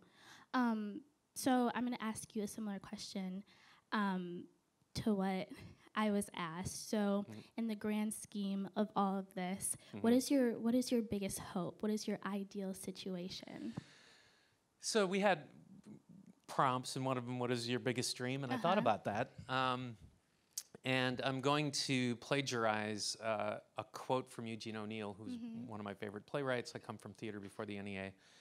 And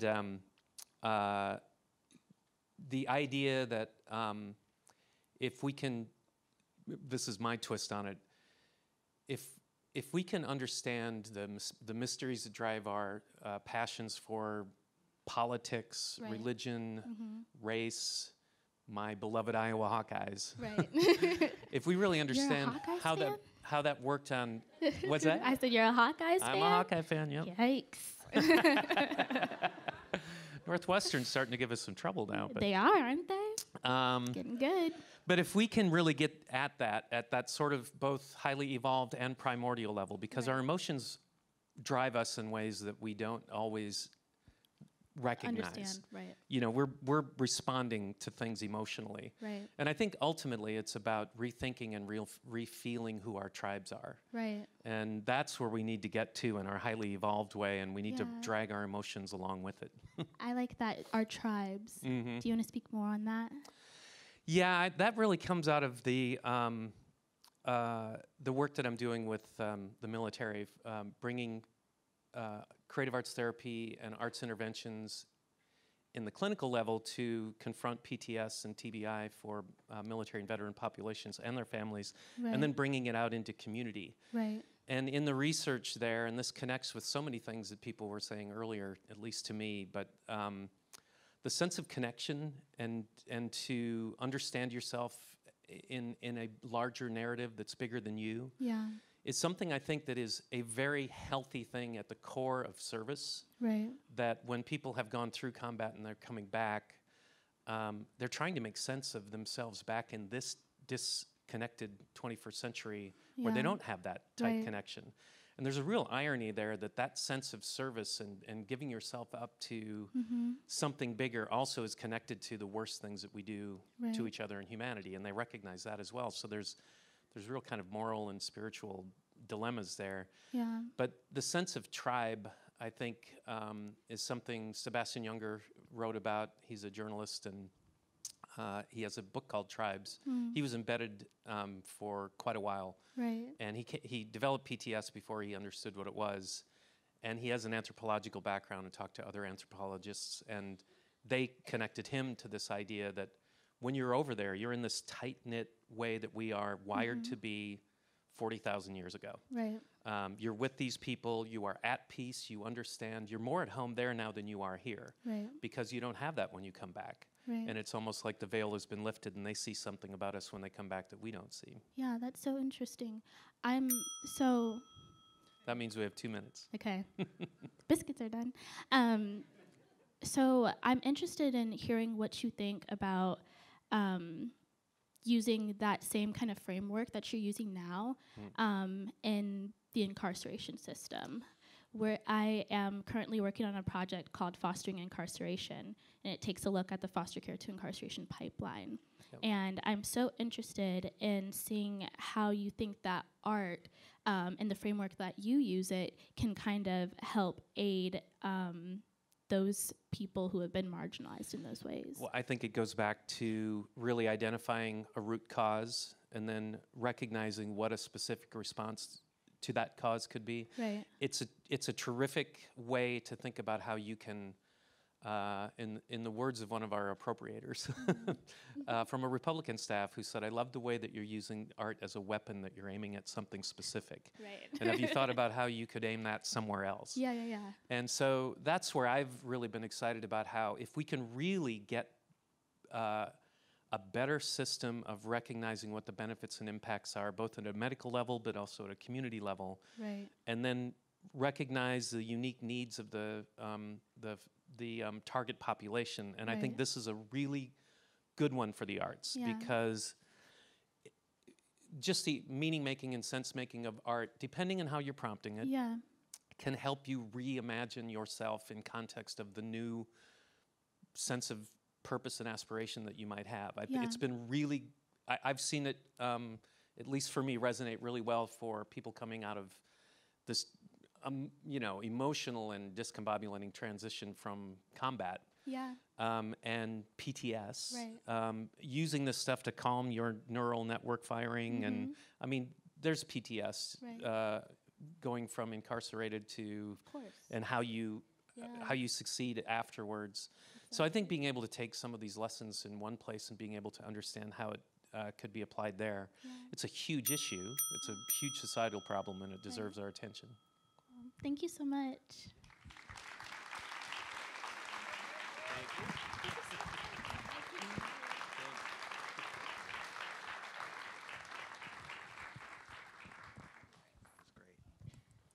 Hello. Again.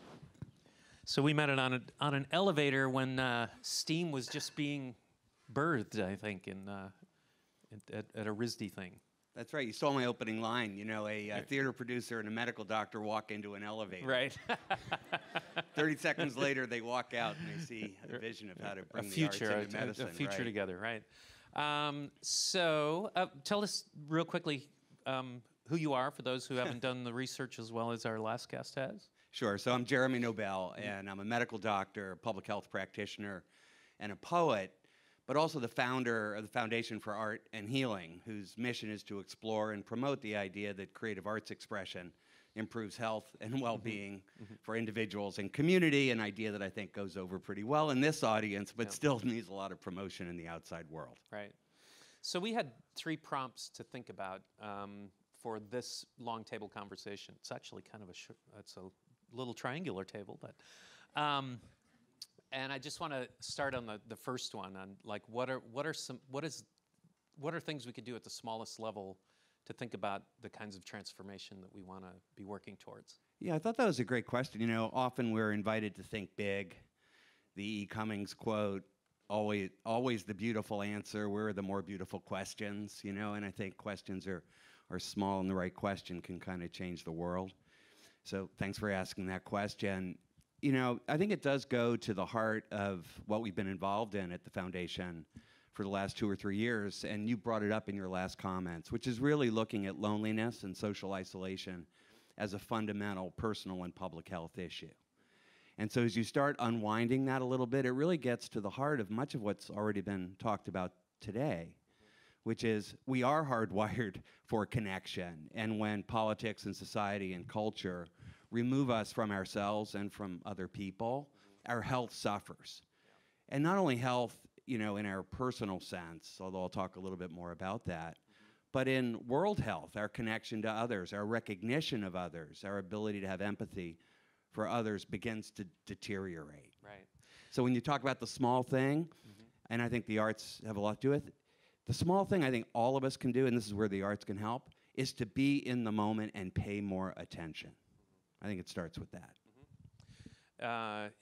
You brought up a quote that I was thinking about in these prompts, and you probably know E.O. Wilson, evolutionary biologist, and there's two things that he put his finger on in this book, The Eusocial Conquest of Earth, that I think connects with all of this. One is that human beings, termites, and ants are the three species, and the only three species that by default will sacrifice themselves for the sake of the larger. And that is a really interesting, thing. The other thing is that we've evolved in a way that we, have developed these Star Wars technologies, but we drive them with Stone Age emotion. And, instantly you would think about weapons and laser guns and things like that, but information systems seems to be a Star Wars technology that we're slipping on like ice now. When we think about how we've developed these social media platforms and how the whole journalism platforms are kind of reorganizing themselves, it almost feels like we're losing a sense of connection to something that we used to understand, and now we're trying to rebuild it. And does that come into the work at all in terms of isolationism, in terms of the 21st century sort of social platforms that we're operating on? No question it does. I mean, so digital connectivity, what does that really mean? 6,000 friends on Facebook, but who's bringing you lunch tomorrow if you're sick at home, right? So we have a growing sense that whatever that connection is digitally, it might be quite important. It isn't fully serving the needs we have or that society has. Talk about E.O. Wilson. He's a wonderful biologist. He's at Harvard. I've enjoyed being there on the faculty for a number of years also. And I think what he speaks to really goes back to or why we are so hardwired for connection. So let's go back 70,000 years, and you hear a sound in the bushes, and well, maybe that's a saber-toothed tiger, and our brain is an organ for threat detection. We're on it, we're on it, we're on it. So you pick up a stick, right, saying, okay, I got to defend myself. Wouldn't you feel better if there are 10 people around you also picking up sticks? Yep. And I think it's as simple as that. And so as we wall ourselves away from other people who can help us, this biological phenomenon called fight or flight or freeze goes into action. And so we're always, if we don't think anyone's got our back, if we think we're at risk and no one's there to help us, pick up a stick to defend us against a threat or help us survive in some way, our entire biology in a non-helpful way that increases blood pressure, reduces immune response, and so on, is turned up a little bit. Yep.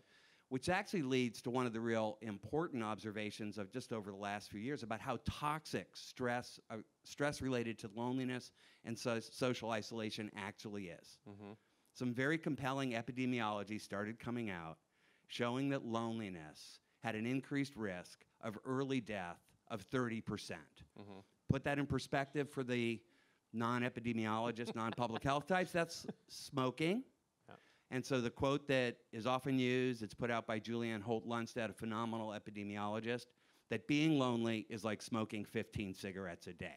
Wow. And you think about how we look at how we look at smoking as a major public and personal health issue, and then we look at loneliness as a mild mood disorder that you're going to get over, if you just suck it up. Right. And so that's really kind of what's got attention really on the loneliness issue, and opens up some important opportunities for creative arts to be useful, to form authentic and sustainable connection. And that's the heart of what the Unloneliness Project and your work too is promoting. Yeah, and I think I'd love to hear you talk a little bit about the real challenge there is to see that there is potential for the arts to play a role, but also not to be lazy and think that all arts is going to cure that. So if we think about how well you've been kind of honing in on that root problem and understanding what those issues are, have you thought a little bit about, I'm sure you have, share your thoughts about what types of specific responses or interventions could we be thinking about that would be an effective way to aim our weapon at that? Yeah. So if the problem is loneliness and lack of connection, the solution is connection. So how do we achieve it? And how do we achieve it at scale, recognizing diversity, challenge, trauma, and all those things? And you said it earlier, and I think it's been the basis of a lot of the effective work in post-traumatic stress and so on, is let us figure out how to find, shape, and share our personal narratives, our personal stories. Right. And the arts are incredibly powerful for that, whether you're a professional artist or not. It tends to break through the emotional barrier many of us have of guilt and shame about being vulnerable, about recognizing and declaring our story. So you're just hitting on something that was there's a bell. I'm not going to do my dance, though.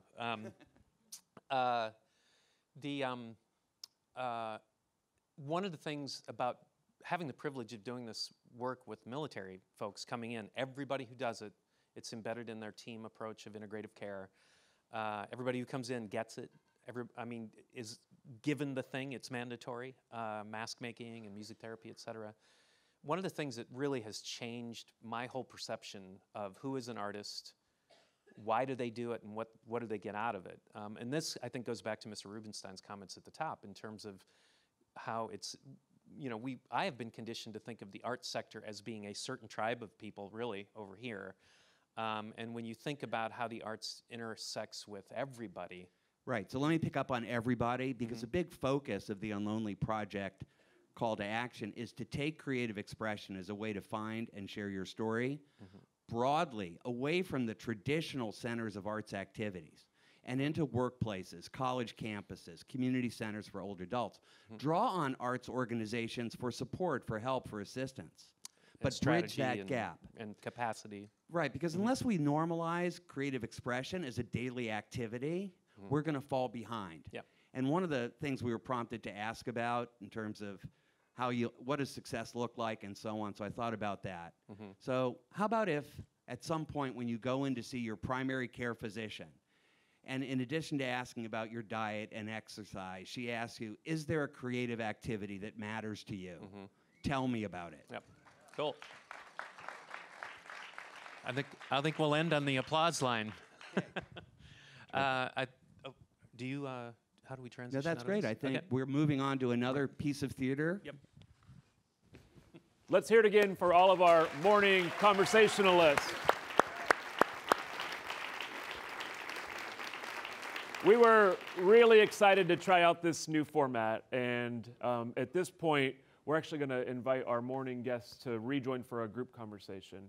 So at this time, our good friend and colleague, Damien Woetzel, who's the director of the Aspen Institute Arts Program and incoming president of the Juilliard School, will be moderating. After this conversation, we will take a brief break before getting into the next round of conversations this morning. So, Damien.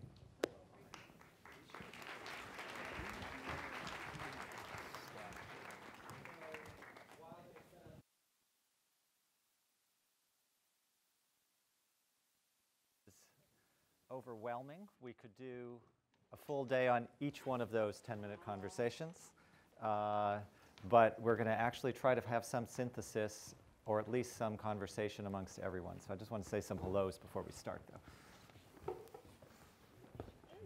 Sorry. Hey, Damien. Great to meet you. Pleasure. Hi, Nice Angelique. to meet you. Nice to meet you too. Hi, Linda. How are you? Okay, bring your back. Hello, Jasmine. I'm going to be on the end. You're going to be at the end, Yeah, so I'm we'll gonna go be right there. Jasmine will go there. Hello. Jeremy, nice to meet you. Hey, Bill. Good to see you. Good to see you. Okay. Are we complete? I think we are. Okay. I've had some moderating duties in my day, but this one's, I don't even know where to begin. But you know what? I think the best thing we could do is to have some sort of free-flowing conversation among everybody. I'm sure everybody had things that they heard that sparked, different levels of engagement. But one of the last things that was said really related to kind of a meta idea of it all is affected by how we think and the processes by which we approach things. So maybe that's something we all share. And For me, as someone who trained as a dancer very specifically to try and do things, if not correctly, specifically, I wanted to have a way of doing something that I could rely on. But I quickly learned that that was not the way to get to heaven. That, you know, perfection as a goal cuts down the possibilities that we all have. So how we think, how we approach things on every level, from, you know, I mean, I heard so many things that I just loved. I'm looking for Marc. Is he? Well, I'm going to talk about him. Paraphrase, pedagogically choreographed social justice. I mean, I'm taking that to the bank. I just cannot wait to start engaging with people about that, just that idea. And then beyond that, what I consider this group to be is a department of inspiration. So I wonder if we could just start out by, you know, those questions that we were all discussing in one way or another. What's a small thing? What's a big thing that we can all do? But I'm wondering that, you know, from my point of view, I think creating a department of inspiration in the new life I'm heading towards at Juilliard is a tremendous counter of sorts to the natural gravity of perfectionism at a place like Juilliard. So I'm walking away with that. Yeah. I'm going, okay, I have that. So maybe we could just start talking about, maybe the good doctor could lead us off a little bit. I mean, there's things you heard today. I'm wondering, like, the attention that you're giving to loneliness, for instance, and some of the other things that you heard today. Is there something that comes out at you that you say, you know, that phrase, couldn't we at least do this? There's some small intervention. Right. I mean, and so what's ironic is often these small interventions that sound small become the powerful forces that can change the world in the ways that I think we're all excited to see happen. And so when I think, couldn't we just tolerate the discomfort of vulnerability long enough to share with people who we are? And I think that creative arts, you don't have to be a professional artist to bypass some of the brain circuitry that gets in the way. And we've done brain scans on this of literal, you know, description of yourself, but you can draw it, you can move it, you could drum it, and share something that matters to you. And it's got to matter to you, and you've got to tolerate the discomfort of being vulnerable, of letting something that matters to you out, or you don't get the payoff. And that's a critical kind of, it's not just, oh, just jot something down and share it, because I think where the payoff is in tolerating, is in letting yourself experience the discomfort of vulnerability and moving through it. As Robert Frost said, the only way past is through. Yeah. And just keep going. So that's a very personal idea. I think we can all kind of imagine ourselves taking a step in that direction. But I was going to go to, maybe Angelique, you could talk about the systems necessary to create that opportunity. And so much of the work I've done in schools, for instance, that's a huge moment. That moment where a child will be vulnerable enough to learn, to actually participate, to take that step. How do you, I mean, I think we have to rethink our personal architecture and the way that we function in the world, but also the systemic architecture around us in those spaces. If my couldn't we just would be, couldn't we just admit that none of us really know how to talk about race, and none of us really know how to understand racism, that it's the foundation of our country, it's what we've built our country on, but it's the weapon that's going to dismantle our country if we don't learn how to talk about race and racism. And so it's so insipid and it's so well designed that now we actually need to educate ourselves. We need to get the decoder glasses on so that we can see it when it manifests. And I don't think that it's a challenge for white people, although it is. I mean, I think that that's a huge part of it. But when we host anti-racism trainings in Chicago, what I always say is, as important as it is for white people, people who have come to be called white, who are Irish and Italian and all, you know, to come and to understand how systemic inequity doesn't work for them, I think it's more important for people of color. because we've internalized all of these messages. We've internalized them. And then many of us are in these positions of power, and we are gatekeepers, where we think that we're there to sort of help communities, but often the way we function in these places is to keep community out. And so it is always the unspoken in different conversations. And I think it stops vulnerability. And I agree, I think that we want a connection. We're longing for connection. I talk about being raised in Chicago. My mother was a Chicago public school teacher. I think there are teachers in the audience today. Yes. All right. Thank you, thank you, thank you. I My love father was a teachers. Chicago police officer. And he was black and she was white, Jewish. They both have passed away now. I think that there are these assumptions of difference that are there. But actually, I think through learning and understanding how racism has done a number on all of us, there are so many paths forward that lead to that connection. Maybe we could just come right down here to you, Jasmine, and talk a little bit as a young person who, you know, you're a really old young person. Oh my God, you just did, at 15, you took on the responsibility to actually lead, which is the essence of vulnerability, to put yourself out there. So congratulations on that. And I would imagine that, you know, I know you missed some of the beginning of the conversation, but you've been catching up fast, I think. You know, when you go back home, what are you taking with you today as maybe kind of a couldn't we just? Can you get it? Is it on? Hello? They'll get okay, it. good. Yeah, they'll get it. Yeah. I think that as a young person, one of the most important things that I needed and I need at this point in my life is knowing that there are people who care. When I started the magazine, I was 15 years old, and I couldn't even sign the checks for my own nonprofit, right? My mom had to do that. And so when you show people or tell young people that there are adults that care and want to help and want to support you, that's where that connection comes from, and that's where that courage comes from to keep going. I was fortunate enough to have people in my life who encouraged my creativity and who encouraged my imagination and wanting to be innovative. But I know that there's a lot of young people out there who don't have that support system. And so in order to help them, I think that we could all go home, go talk to a young person and let them know that we believe in them. Yeah. Okay. I think that sounds like it should go right to you.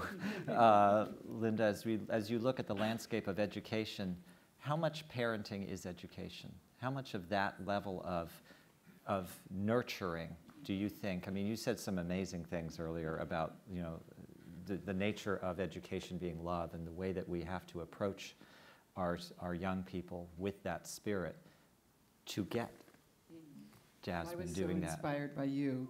And I was so inspired by when you said we have to normalize talking about race and racism. So I've been at this a long time. And I think until we, you know, you said that as well, Angelique, until we learn to flex our race muscles, we're all for it. But for me, schools are about love. Schools are about possibilities. I think we have a lot of work to do in really revolutionizing our schools. The schools we have today should not be the schools we have tomorrow. You know, the saying goes, and Jeremy, you may have heard this, a doctor comes back from 100 years ago, goes into a hospital, and nothing's the same. A teacher comes back from 100 years ago, guess what? Everything's the same, including the way subjects are taught. So we love to think about STEAM, but you know, I still was the first high school principal to have a STEAM lab in her school. How many high schools or middle schools have STEAM labs? Probably I can count them on 2 hands, not enough. So we have a lot to do to change the way we're thinking about education. And you know, I sort of have 2 things I harp on. One is, and I'm very extreme on this, one is we must abolish high stakes testing. We cannot live in a world. I believe in standards. Standards I believe in, tests I believe in, but not high stakes. And I know for you as a dancer, and I've seen your work and seen you with kids, testing and high stakes are really different things. Yes. And we've gone off on the wrong way. And You know, our current Secretary of Education sadly understands none of that, but I'm very extreme in saying we must fight this, because what's happened is our curriculum has been reduced to nothing. So we don't think anymore about the power of shop, building. Yeah. Making. Kids need to make and build. So all I harp on now is I'm working with creative leaders in my organization. I'm working with a wonderful school, conservatory lab. You'll see the kids later today. They'll perform. They get an hour of music a day. I want that for every child. You can't do that if you're in elementary schools today. We started testing in Massachusetts last week. We will not finish till the end of May. Come on, people. We can change that. So I'm not sure love will change that, but we citizen artists must change that. I think love is probably the only thing that'll change it, because the love brings the empathy for the experience of growing as people and growing as a society, getting to where we want to get to. Hank, I mean, you said so many things. I'm just a huge fan, so I'm just going to, fanboy for a minute here. But, when you actually got pretty specific and said, I think, what would you say? How to do some stuff. Just the mechanics. DC Public Schools. Yeah. Do some stuff to get to where you need to get to. You're operating on such an enormously high plane creatively and thinking and trying to share, and then it's like, I just need to not take that type of time away to do all the mechanics in that. And that's systemic in some ways, speaking to, to Angelique's world, how that can happen, and I hope she brought some cash for you. Did you, with a project like 50 States, 4 Freedoms, I mean, there's a lot of couldn't we just every day, I would imagine. How do we get started here? How do we turn the dial? Do you have anything coming out of this conversation that you find might enlighten others who can think on a grand scale? Because most people don't allow themselves to. I think we have to be both inspired, but I think more than anything we need to be scared. When we recognize that our survival is at stake, we're willing to take risks that we might not otherwise take. Sometimes we can be hasty. But sometimes we need to actually find ways to both be alarmed, to be scared, but also take breaths and be intentional. And I think when I say that, it's because I recognize how much of a desperate situation we've brought ourselves to, thinking that it was someone else's job to write the laws, to create the policies, and that we have in large part been derelict in our responsibility, thinking that I can't think of my creative practice as in helping to build our society. And I think that my art school, we had 3 hours of art every day. We got out of school, got in at 8:30 and got out at 5 p.m. and never thought about wanting to go home. And that's because it was this really integrated system of recognizing how art and academics could be married. And I think what I really hope that we can find a way of doing together is learning to look at total strangers and tell them we love them without being afraid of what comes back. And the reason that we need to learn how to do that is because it is scary. Because coming back to the Loneliness Project, we're afraid of that rejection, and their fear of us not loving them is what I think the project of race does. Race is a divide and conquer strategy. I do think we need to find a way to abolish race as a concept, because you can't believe in race without being racist. There will always be white supremacy as long as we categorize people off of these imaginary lines and borders that really don't speak to much outside of this cultural current American context. So that's not to speak to ethnicity and the multiple identities that exist within all of us. And I think we need to find the ways to bridge those gaps and find out and recognize that we all have more things in common than we do that separates us. Beautifully said. I know I heard one bell. I'm going to carry on. There's a lot of areas that I'd love to have you talk about, Bill, but I want to go to the work with veterans for a moment, because we're talking about, very specifically to human beings who have been through trauma, who have a damage that you're addressing through the work of the arts. And I've had, some work with, my work with Arthur Bloom and, Music Corps just speaks very much to the making. It's literally about the practicing that has that effect. But when maybe we take a step back and we think about all the things that are being said here, there's forms of damage all around us that we are trying for that more perfect union in every single way we're doing. Are there some lessons from that work maybe you could think about? I constantly feel like, the moments of realization and inspiration that resonate out of that work individually for people who are going through the programs has associated ways of being applied to just about everything that we're talking about here. I think it also goes back to what you said at the very beginning of the, as you were formulating your takeaway on this in regards to, I guess the way I would look at it, and this work definitely embodies it, that you're asking about the military work. It almost always starts with somebody saying, okay, I'm not an artist, laughing kind of it, but I hear it'll help, and they're there to get something done. They want to get better for their families. They want to get better to do what they want to do. So they pick up the pen or they pick up the brush and they do it. And I just sit there and watch them perform the meaning-making, sense-making for a sense of real purpose in a way that's as good as anything I've ever done, including producing on Broadway. And that gets to I think the thing that you were talking about, and this is sort of an internal struggle, I think, at the NEA in the same way that it would be at the Juilliard, the product versus the process, the sense of excellence and the comparative excellence. I think it's really important for us to understand excellence, to be able to define it and to be able to recognize it, but then also to understand how that embodies all of us, and that we think about process like you're talking about in terms of broadening the participation of how people employ this for their own human development, as your community around your magazine is doing. And that's really the point. So then you have a real need for the excellent stuff to be recognized and shared, but it's not just necessarily a comparative thing where, the purpose of the arts can sometimes feel like the ability to make stars out of people and to understand how to fall in love with what they do and to recognize why that's better than that. And I think that it's the process in making versus product, and we still want to celebrate the best and understand how to get there, but also keep it connected to the broader, whether you want to call it broader participation or equity or whatever, it depends on where you stand. But I think there's a lot broader audience interested in that than in the ways that we can sometimes, emotionally react to the problems that we're facing. I would just what? No, wait. Wait.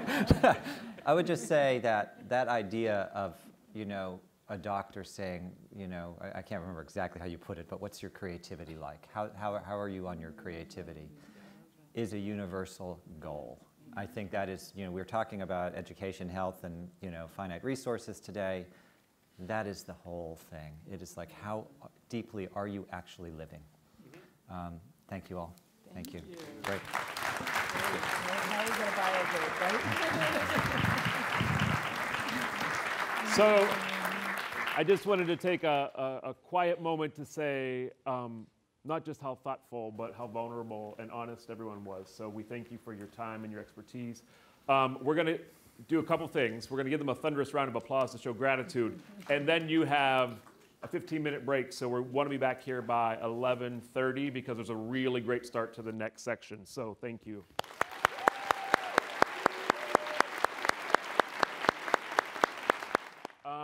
It's really a privilege to introduce our next performer and one of our conversationalists. Mr. Matt Gould is a composer, performer, and also co-director of the Uganda project. And we're so thrilled that he is with us this morning. So let's do another round of applause for our next guest. Thank you. Thank you. There it is. Hi, everybody. How you all doing? Yes. It's really good to be in Washington, D.C., home of the Watergate scandal. Yes, I got to stay at the Watergate Hotel last night, and I did create a little bit of a scandal of my own. I had to be here very early this morning for sound check, and so I thought I would sort of treat myself with that thing where you put the breakfast order on the door where they charge you like $40 for toast. And so I had come back from that dinner, I had undressed, I'm in my, boxers, and I go out the door really quick to put the thing on the door. Yes, the door latches shut. This is true. I'm like on the 8th floor, hallway of the Watergate. I'm like, there's got to be a phone by the elevators. I run to the elevators. Nobody has a phone anymore. I have to speak at the Kennedy Center tomorrow. This is mortifying. I run back to the room. I knock on the door across the hall. I'm like, please let it be a dude. Please let it be a dude. Please let it be a dude. My worst nightmare, it's a British lady. She's like, can I help you? I'm like, I'm so sorry I locked myself out of my room. Can you just please call downstairs and get them to send somebody? She's like, oh my God, this is classic. This is classic. Is she here? Is that British lady here? Is that like, she's gotta she isn't here. It's true. True story. So that was my welcome to DC. I'm really glad to be here. Yes. So I've been thinking a lot lately about how we wind up in the places where we wind up. Every one of us here today wound up at the Kennedy Center because of a million different little tiny choices that we made over days, weeks, months, years that brought us here. And one of the choices that I made that brought me here today was that I, about 18 years ago, joined the Peace Corps. And I went to, do we have Peace Corps people in the house? Yes, hello. They sent me to the Islamic Republic of Mauritania in West Africa. And when I went to West Africa with my Bachelor of Fine Arts from Boston University, I believed that the problems of Africa existed because Matt Gould had not yet shown up to fix them. True. And I got there and very quickly realized that I was not going to get to be the great white savior that I wanted to be. But a group of young women at the school where I was teaching said to me, Mamadou, they called me Mamadou, Minjidi Wade Teatro, we want to do a play. I was like, that's my shit, I got you, what do you want to do? Said, we want to do a play about forced marriage. That was something they were dealing with. I said, I have just the play. It's called Romeo and Juliet. It's by William Shakespeare. You're going to love it. Do you know this? They were like, Mingandadum, we don't know this play. I said, just trust me, it's going to be amazing. So we go through weeks and weeks of rehearsal. We're rehearsing this play. We get to the night of the performance. We're out there in the middle of the Sahara Desert, rolling sand dunes. No electricity. But on our school's soccer field, there's a goal post, and we hang a light bulb off the end of the goal post, and this light bulb is run by a car battery. And my young women are performing this play, and I'm like, okay, I'm not going to solve the problems of the world, but we're going to end forced marriage tonight in this village thanks to Shakespeare. And they're doing this play, and we get to the penultimate scene where the actress playing Romeo comes in, and she sees Juliet, and she thinks she's dead, and she calls up to the heavens, oh Allah, hol sababu awadidum Allah, berenderam and amusi, and she takes her knife and thrusts it into her chest and falls down dead on the sand. And then Juliet wakes up, because she was never dead in the first place, and she sees Romeo lying there, and she goes, oh Allah, hol sababu awadidum Allah, berenderam and amusi, and she takes Romeo's knife, and she thrusts it into her chest, and as she's falling down to the ground towards the sand, you hear the audience start screaming, Sukunduma Juliet, Sukunduma Juliet, your hair, Juliet, your hair. And Juliet reaches into her dress, pulls out a handkerchief, whips it out onto the sand, and takes her braids to the side and lightly falls down dead on the handkerchief. Now, my black friends in the audience, no. Do not get sand in the hair. For my white friends, now you know, stay woke, okay? So after my 2-year Peace Corps service, many years later, I went back to Mauritania. I went back to visit my friends there, and many of those girls had been married off. That's what they do. And they said to me, Mamadou, Ayejetani kofati Romeo e Juliet e sukundu mako. Do you remember Romeo and Juliet and her hair? And that was the thing that stuck with them. And it taught me a really important lesson, something that people have been talking about today, that sometimes it's not about building those grand institutions, making those grand gestures that hopefully maybe will save the world. Sometimes it's not even about the play. Sometimes it's not about what you do, but how you do it that actually has an impact. And it's something that stayed with me, that working with a group of young ladies on a play that turned out to be about hair was the thing that we all have in common. And it's something that I try to remember in my work. There is a long invisible thread that wraps around my heart and wraps around your head, tightens its grip when things go unsaid, and I can't break free. Let go, let me, little boy, break free. Leave him out on his own, let him find his way home. Can't take all this pain on your shoulder, only weighs you all down when you're older. Let him run, let him fly. If you love him, then don't cry tonight. Let him learn all he can, so when he comes home again, he'll be a better man. And there is a long invisible thread that wraps around my heart and wraps around your head. It tightens his grip when things go unsaid, and I can't break free. Lord above, can you hear my prayer? If you know the answer, then make me aware of how to keep loving and how to still care and how to stay strong when I wanna be over there. Do I run? Do I fly? How can I love him and tell him goodbye? Do I learn all I can, so when I come home again, I'll be a better man? And there's a long invisible thread that wraps around my heart and wraps around your head. It tightens its grip when things go unsaid, and I can't break free. No, I can't break free, and I can't break free. No, I can't break free.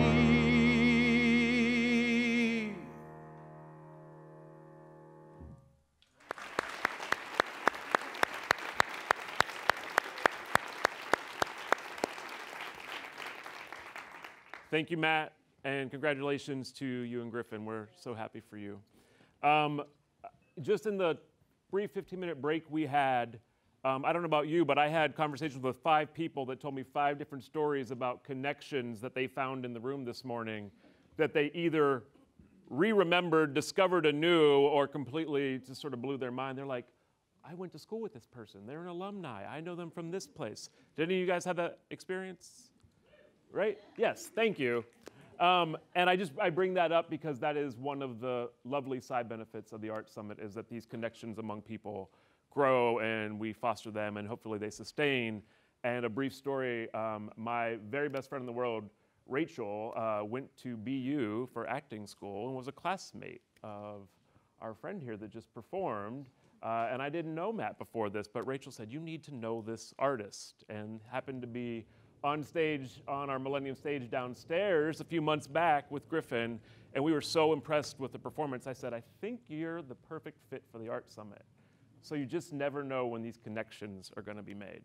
So at this point, we are going to dive into our next long conversation, similar to this morning, but carrying that thread. So I'm going to welcome back Matt, and I also have another guest, Nicole Hudson, who is the Deputy Mayor for Racial Equity in St. Louis. So please welcome our next guest.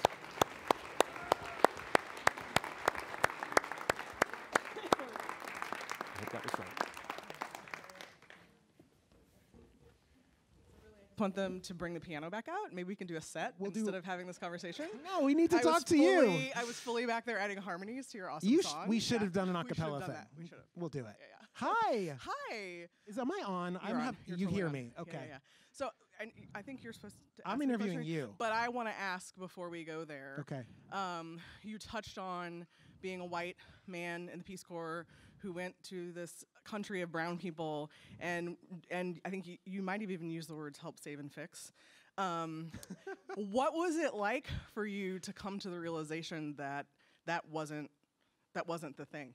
Devastating. Huh. Devastating. I think we're taught in this country that, I should say, as a white guy, I'm taught in this country I can do anything. Right. And so when I very quickly learned that I couldn't do anything, that was soul-crushing for me. And I spent a lot of years really, really depressed. And it took, I say this to Griffin all the time, but it took meeting an African-American man who could go like, honey, you have lessons in there that are worth telling. It took his experience teaching me how to synthesize what that experience was. Yeah. And so yeah. Cool. Now you're married to, or you are getting married. Yes. Are we allowed to talk? Can we talk personally? We can talk personally. Let's go. There. You're getting married to a white man. Yes, he's back there. He's very attractive. Yes. Is that? Sorry. I mean, I think I pick him well. You but, do, girl. Yes. Yeah. Okay. So your work really centers around, racism, all these kinds of things, and we should talk specifically about that. But what are the conversations that you and he are having around the dinner table? Like, how do you reconcile that in your life? Yeah. So it's interesting that I have always been, I think, one of the few or only people of color in most of the places that I've been growing up, save my family and extended family. My parents made choices that put us in environments where, my sister and I were one of few or only. And, it's interesting because my sister, spent a year at Spelman, was Miss Spelman, AKA, fully in that space. And I've had a different experience. And so it's always very interesting to see that nurture versus nature and how that all plays out. But all that to say that he is not my first white boyfriend. He's also not my first white fiance. But that's a whole... Hey. Part that 2. Is a whole other conversation. And this is the first relationship, I think, because of my work, because of where my work is, where we have had language to talk about how the political and economic structure of race works on us as individuals and how that finds its way into our relationship. We have both been exposed to, in St. Louis, there's an organization called Crossroads Anti-Racism Organizing and Training that has been doing their 2.5-day intensive anti-racism training in St. Louis. And there are probably about 800 to 1,000 people in St. Louis who've experienced the same 2.5-day intensive workshop over the last 3 years. And he and I have both been in and out of that workshop a number of times because we're kind of organizers for it and I use it in my work.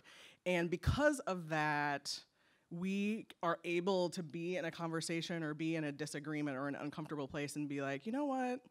This is my internalized racial oppression that has me, letting you get away with this or beating up on myself about that. And he's able to say, this is my internalized racial superiority that has me not centering, you. And so it has given a language to interact as in relationship, in the most intimate of relationship that I've never had before. And I've seen the same thing play out, in meetings and in strategic policy situations where there's somebody in power or with a different piece of power that is from a different racial group than I am, and we're able to have that conversation and even strategize about who should be the one to say this and who should be the one to come behind this way because of the way race politics works and because of how all that plays out. Is the answer to... You're in a political position now. You also have a theater background. Yes. So is the answer to the problems that we're experiencing in our cities right now, is it a political answer? I don't think you can have politics without understanding motivation, understanding how different disciplines and different points of view come together. And it could be that I'm a hammer and everything's a nail, but I feel like my theatrical background and training, and I was a 5-year-old girl who knew she wanted to be a producer on Broadway, and I do not it's a lot of the same skill set to understand, which design needs to come first. How do these two things need to interplay? I've sat in rooms, especially over the last couple of years between Ferguson and the Stockley verdict, where there are political people who agree on what the people in the street are saying, and they're still not executing. It's because there's that gray area in between an idea and even an agreement and actual execution up against the structures that we have baked into our society. That is the stuff, and you need somebody or some pieces of bodies who are creative and are able to get out of their boxes and who can see the complexity to guide and push people through that. And so I think you could call it politics, but I think at its core, this artistic, creative approach is critical to getting us through. I mean, when you look at how, that quote at the beginning, a couple people have come back to it, but racism is so entwined in America that when we protest racism, people think we're protesting America. I don't understand how you solve any of what we are faced with today without going there. You're gonna have an incomplete set of tools if you're gonna go after a solution that doesn't recognize the true diagnosis of the problem. We got to talk last night a bunch, which was lovely. Are you generally hopeful about the direction that we're moving? The city that you live in, I read in an article you wrote, it's like 40% of the city is like, not, you're looking at me like, oh God, you're asking. Which thing did I say? Well, it's just, you like, there's a lot of like turnover in that city. People are like, is there forward progress, or are we just taking the cycle around one more time again? What's going on? Yeah, so we were talking yesterday how we went to the history of our National Museum for African American History, spent 7 hours over 2 days. And the thing I was struck with most was just how repetitive some of this is. So to recognize that we have had exceptional speakers and exceptional leaders, we have had exceptional resistance, we have had creativity and resistance, and so we have to constantly be asking ourselves how we are not doing the same thing. We have to constantly be pushing deeper to say, how is this different? How is this not the same? Learn from and stand on the shoulders of many of those who have sacrificed and paved the way. And what am I adding to this that is not the same? So when I think about St. Louis, I have a T-shirt that I actually was wearing at the museum, which was not planned, that says Missouri compromising since 1820. I think that and if you go to the hashtag Missouri Compromise, you'll find some of my posts. But this idea that we set ourselves up in a compromise as a state, that we have this constant tension between our urban centers and our rural, majority. We make a change in St. Louis, raise the minimum wage, something people are calling for, and the state says, nah, can't do that. So all the different ways in which that compromise and tension plays out in us today is important to realize. So St. Louis innovated. We were the first city who put to a public vote legal segregation. It was turned over, and then we started restrictive covenants. And that went on for a very long time. So we've innovated in ways in which we segregate and restrict access. And I believe that because it is so stark, because it is harder and harder to not deal with what we have made, that we are also in a unique position to innovate solutions. And I am hopeful that the critical mass of people who are kind of understanding what the true diagnosis is getting to the place where we will apply that innovation to solutions. I'm also realistic, so I continue to try to be specific, try to be truthful, and try to keep urgency in my ideas. There's often a criticism that we sit in rooms and theaters and have ideas and talk about them and are very smart and have lots of good quotes, but people are dying. This is life and death for some people. And so how do we keep that urgency and those feet on the ground and those lives on the ground in a forefront to how we are truthful and how we are innovative? I think that we are uniquely placed to do that as a city, and I'm hopeful that we will rise to the occasion. You're so badass. I really... No, you are. You gotta read about her. She's amazing. The bell's gonna ding. It's gonna ding. We're We're gonna ahead bring of time. Primo! We won. Yay! You're amazing. Thank you. Who am I passing to? Yes. Should we do a dance number really quick? Welcome. Thank you. Thank you. Yeah, I can't dance or sing. So we'll talk about Do you have a secret else. theater background we need to discuss before we get going? No. Okay, just checking. So one of the things I learned about you last night that like blew my mind and I thought was really pertinent to this conversation and this gathering is that the project that you're working on right now is your graduate thesis. And so tell me about what it's like to have something that you kind of ideated and focused on in that way over a period of almost a couple of decades, now be the thing that you are doing in your day-to-day life. And not just you, like an entire city and structure are coming together to make that thing reality. Yeah, it's pretty crazy. I never imagined that we would actually build it. It was just I wanted to graduate, which I did.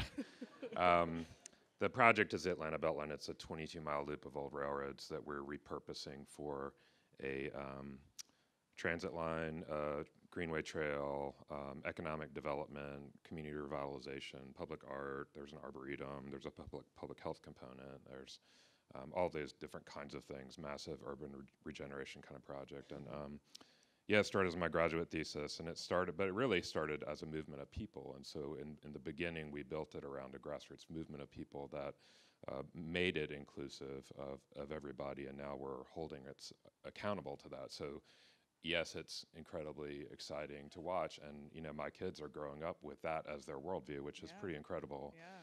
But also, you know, the economic forces at play in Atlanta are pretty powerful, and there's a lot of people, you know, who are vulnerable to those changes. Yep. So you used a word that's one of my favorite words, which is accountability.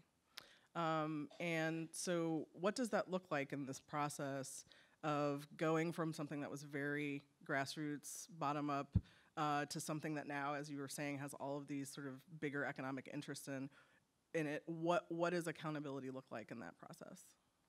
Well, for example, we had, because we were just a bunch of pipe dreamers who never really thought we would actually accomplish this vision, but were naive enough to engage in community and build this vision for ourselves and our future, it was inherently inclusive, and that means also that there were advocates for any number of different issues, housing and affordability and labor and economic opportunity and all those things. And so when we created the financing tools to start to fund it, we embedded that in it. So there's literally 15% of what's basically a tax increment finance district to help pay for the project. 15% of that goes to affordable housing. Now what accountability looks like is that yes, that money technically is there, but we're not using that money appropriately. And so it boils up to become an issue. The public has something that they can point to, a very specific kind of metric that they can look to and say, that's not working, and hold the city leadership accountable. And last year, the guy who's in charge got fired because of it. So there's some real accountability. Now, it's not in time for the people who have not been able to stay in their community. So we talked a little bit about gentrification last night, and I had made the comment that I often feel that we kind of throw that word around, and that when you really look into, so when I was thinking about my small things that people can do, I was thinking about being specific. And when you talk about gentrification, there's so many layers to that. How have you experienced that complexity and or addressed some of those different layers in this process? Yeah, I think it's really important. I mean, the word gentrification we were saying is sort of, it's good shorthand because you can just say it and people kind of know what you're talking about, but also as really complex and a loaded term. It means different things to different people. It's much more helpful to be specific about what you're talking about. And again, because our project, this vision, was built around people who, inclusive sort of approach to people who care, it wasn't ever like we shouldn't do that because of gentrification. The issue of economic displacement and the separate issue of cultural displacement is certainly in there, but the answer wasn't to not build a project. The answer was to build a vision around something that actually includes those challenges. And so the financial tools to address economic displacement was built in. Now we need more. We're not doing nearly enough, but that's the kind of what that looks like, I think. So you've used the word financial tools a number of times. I only say that because I don't know financial tools. It sounds like people who know finance can figure that out. They like think you don't know. Well, then maybe this isn't a good question, but no, I still think it is. Those are the types of real, tangible things that get in the way of a moonshot, of accountability, of grassroots-driven, change. How have you, or do you have somebody on the project, or how do you kind of translate and bridge bridge that between the passion and the real experience of people and the reality of how our financial tools are structured and what those limitations are? Wow. I don't know. Well, there's lots of other challenges in addition to building, doing things. And so my approach to my work generally, and certainly what I learned in this process, because it's been a learning journey for me for sure, is that what's compelling about it, what gets people to do the hard work of it, is that there's a vision, there's some idea of where we're going, what we're going to be, what this adds up to, what our lives are all about, and that vision for this project is built around a really beautiful idea about how we're going to live together, how this thing is going to tie us together, how we're going to, this barrier, this old railroad, which is historically a barrier between places, now becomes a meeting ground. Literally in real life, people walk in and they meet each other. It's beautiful how it works. So if you have that vision and it's built on and articulated with a truly inclusive language that includes everybody, not just a beautiful vision for some people, right. Then you can follow up with all the details to make it work. Yep. And that's the problem starts when you start trying to answer those questions before you know what you're building. Yes. If we had started the Beltline with how we were going to pay for it, we never would have done it. No. Never. We were proposing. It was a school project. We're like proposing a big revolutionary idea on somebody else's land that we didn't own, on a railroad that we had we had no money for, somebody else's money. In a state that's hostile to all of the things that we were talking about politically. And, but we didn't start there. We started with our lives and what kind of lives we want. Yeah. So what is your dream come true? My dream come true is that the people who, that all of us and people who are willing to have this conversation and engage in it find themselves in positions of leadership and influence and power, so that the decisions about our future together get made by people who want that future. I get really frustrated by a lot of people in leadership, whether that's the State Department of Transportation or elected officials or corporate leadership or your boss at some company, making decisions, and they don't really even believe in your future. They don't believe in this sort of future that we're talking about. So I think that we have to do that. The other thing that I wanted to point out was that we talked a little bit about today, but I wanted to just sort of put a pin on, and you would certainly understand this in St. Louis, is that there's a physicality to this kind of love that we're talking about. You mentioned the zoning of different areas. I mean, when you talk about urban planning today, the mess of traffic and sprawl and all of this is a reflection of our values. It's a reflection of who we are. And so all the challenges, the structural racism and things that we're talking about, there's a physical mirror of that, and it looks like the mall. And and it was, my grandparents in a small town in Louisiana, they, because they were white, they got one of those fancy federal home loans that was only available to white people after World War II, and they moved out to the suburbs, and they built generational wealth for themselves and their family that translated when my parents moved to Atlanta to take advantage of all the booming economy that was a direct result of all those highways we were building. Yep. That's the world that I grew up in. And it was built specifically, an exclusive area for white people, but also for the economic prosperity of white people. And it worked for a long time. But it's not really working so much anymore because the world is changing. And as the world changes, we just have to be really vigilant to understand what that change looks like, who's going to be benefiting from the change. Because as you see the urbanization of cities, and Atlanta is definitely completely inverting itself, the inheritance of that unsustainable, isolated, very lonely, will come at somebody's expense. And it already is, and I think that there's a lot of complexity there, and I hope that everybody else is paying attention, and that the arts can be used as a way to illustrate that, and also to start to solve the challenges that it creates. I had a question for you about, I think in your bio it says the cultural side of infrastructure, but you answered it without me having to ask it. Perfect. And that was our bell, so Yeah. I think you're staying. Thank you. Thank you.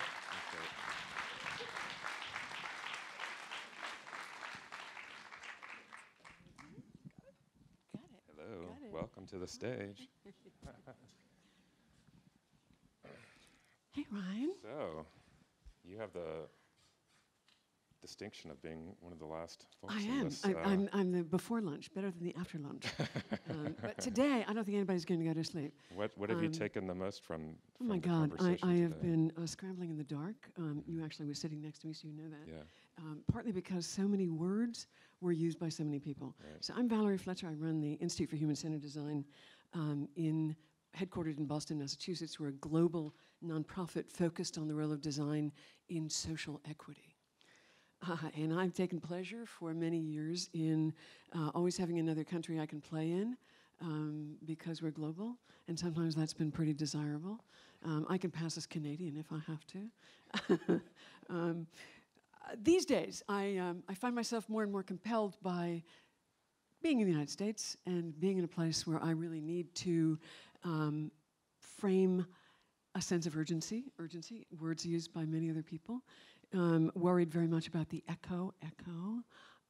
So I am focusing, certainly still globally, but I'm really focusing on my own country and my own city. We have converted in recent times from the use of the term universal design to inclusive design.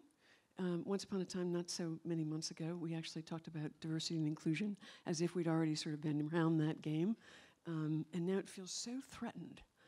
And stretching out inclusion to include not only ability and age, which has been the tradition. We added culture 10 years ago, and now economic status. So I come from my background is in architecture, and familiar with like the Americans with Disabilities Act and what design in that way looks like. But to update me on that, I mean, I'm used to that for universal design. But what do you mean by that, and how would your work manifest itself in the world? We actually are totally devoted to the idea of design as a civil and a human right. Unfortunately, it's harder to make that pitch outside the U.S. right now than inside the U.S. But it's only a baseline. I'm very proud that we were the first place in the world that had those requirements, and they've been imitated across the globe now in about 180 other countries, very similar to what we've done, but it is no more than a minimum. It's a big vision about everybody, but the requirements are skimpy. And part of what I'm trying to get people to pay attention to is our bodies and brains and how much we have to create a context. So standards have their place, codes have their place, but a vision of designing a context. Designers are the context makers. Designers of all kinds. And it's that idea that that context is either going to isolate us and eliminate us and constrain us, or it's going to facilitate us. And that's the built environment and the physical environment of all kinds and the digital environment. And so how does that overlay? You mentioned social equities, and we've talked a lot about racial equity here too also. How does those two things kind of layer in? It's where, from my nickel, people like you have actually offered some good alternative stories. I have to share with you that last Wednesday night, I did a college-wide lecture at the Boston Architectural College, and I was talking about the built environment and the need for attention to consequential innovation. We've sort of given innovation away as if it were digital only, and I used a number of people, and I loved using you and the story of the Beltline and the big story of where Atlanta's going now, really framing the future in terms of the things that we care about. And Atlanta represents the story that you facilitated kicked off an opportunity for physical connection, which I am still really, really worried about. And in my town, we have a brand new district called the Innovation District. It's the whitest community that we have ever created. Hands down, no debate, and we are a 55% minority city. This will not change without enormous investment of ideas, of infiltration of what's already underway. Talking nice won't cut it. It does seem like we're really missing out on a lot of opportunity. We don't have the physical space to come together. There's no, in a lot of cities, especially in the outlying parts of cities. We're actually funding, one of the places that we're funding are resonant for a lot of people because they're affordable, are the in-between places. Forget the suburbs, and the city is too costly, it's alienated too many people, it isolates and it's too expensive. But the in-between places, the places that used to have, you know, the storage lockers and the giant warehouses are turning into places that have some hope. But I think part of what I'm really concerned about is to infiltrate big efforts that are going on. We have 1,100 brand new neighbors over the last 2 months in my building. We work, and we find them not terribly interested in this vision. Very concerned with pitching their own big ideas, desperately holding on to this can be successful, this is the big idea, while many of them are actually suffering from depression and anxiety and loneliness. But that is a culture that we are supporting and promoting and lending a whole lot of money to every day.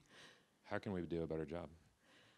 I think we have to infiltrate it. I think we have to do that partly by getting a whole lot of people who aren't the usual players to be involved. And part of it is to bring a message of art as a visceral, vulnerable, necessary part of life to people who believe in a very dangerous way that success is about control.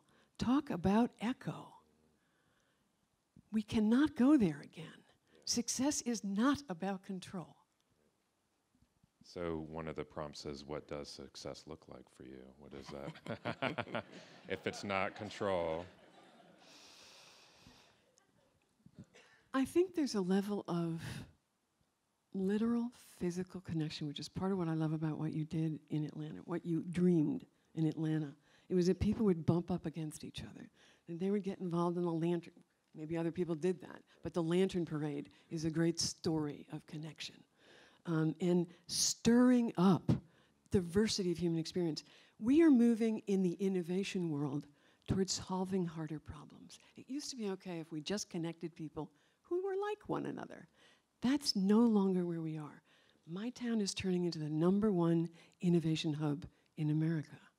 This is an opportunity to say, if we're going to solve the hard problems, we need people who've lived different lives, who know different truths, and to make ourselves vulnerable to work together to figure that out. It's not good enough for 24-year-old white guys to figure it out. Well, and you have to start to question whether it is the #1 innovation hub in America, if that's what it is, if that's what innovation looks like.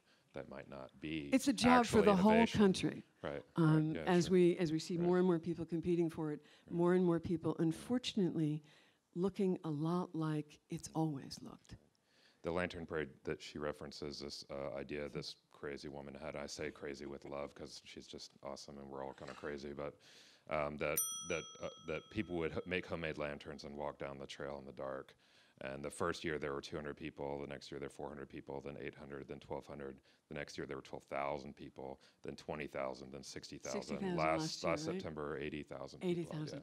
And you have to make your own lantern. Yeah. And literally just people making homemade lanterns carrying down in the dark. And it's just, it illustrates this pent-up demand for a cultural life in the city that wouldn't have happened without that 2-mile slab of concrete. Part of what I think you tapped into is something that I'm constantly trying to figure out how to tap into, is that people are really hungry for real stuff. They really are. Yeah. It's ironic, isn't it, that in this digital age where you can live anywhere, that people want to be together more, but we don't have the physical places for them to go. A lot of cities do because they're built on a legacy of more investment in public space. but the regional connectivity, and especially as our populations shift due to economic forces and other kinds of forces. It's a real challenge. And I think we have to find a language that a lot of people today have talked about, a language for telling stories about our differences as well as how we're alike. And I think that's central to getting to the hard stuff. We've got to figure out how to do that.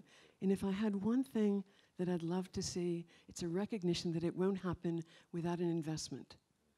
I don't know if you guys are looking at it, but one of the things that gags me on a regular basis, maybe I read too much of Wired and other tech magazines, but if I read about one more gazillionaire who is investing all of his money in immortality, I'd love an opportunity to suggest that our mortal beings actually need a whole lot of help, and that we could actually have richer lives for everybody instead of him saving himself for a failed eternity. Amen to that. I think we leave it on immortality probably, but that's great. Thank you.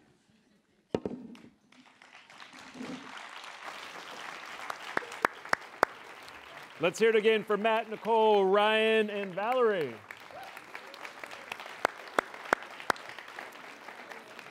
I'm really excited for our next performance, which is a symphony of water bottles hitting the floor.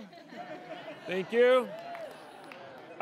Please excuse me for not putting that in the program book. This is, wow, what a morning. And this particular moment is my highlight, I have to say, because all the conversations that we just had this morning, we're going to talk about some individuals who actually live and breathe the work that's going to move us forward on these issues and concerns. So we're going to transition to a conversation, an introduction of our Citizen Artist Fellows. We are so proud of this program now in its third year.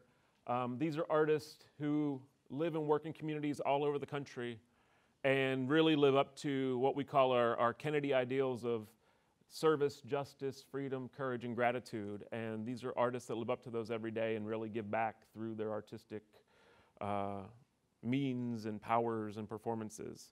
So we'd like to first acknowledge our first cohort. We have a number of our friends in the house.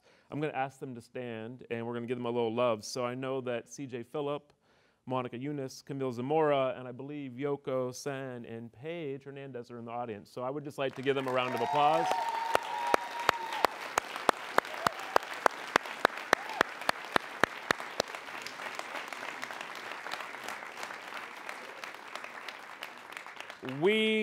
We had some of the most honest conversations I've ever had in my professional career about what this fellowship and relationship should look like, and we absolutely stand on your shoulders, and thank you for your contributions in designing the next steps forward. So it is now time to celebrate and hear about the 17-18 cohort, and please enjoy this little video.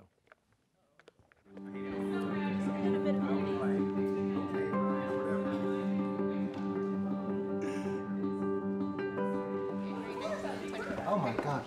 Is this playtime? Isn't it always? Yep. Kennedy Center Citizen Artist Fellows program is really built around the legacy of President Kennedy. These ideals of service, justice, freedom, courage, and gratitude. How do artists across the country and the world live up to those ideals and give back to their community? And so this idea of citizen artistry is really what emerged.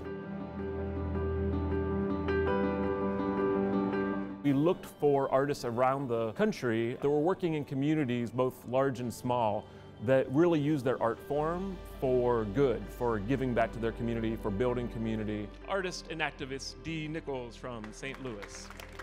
A citizen artist is simply someone who is using the talents to impact the world and especially civic life within the communities and spaces that they live in. Good morning, friends. I need your help to be more consistent, holding me accountable to creating at least one thing a day. All of us have that capacity, that ability to to see both, see the paradoxes, to see the opportunities all at once. But I think it takes us doing regular check-ins to say, how are we going to be more intentional?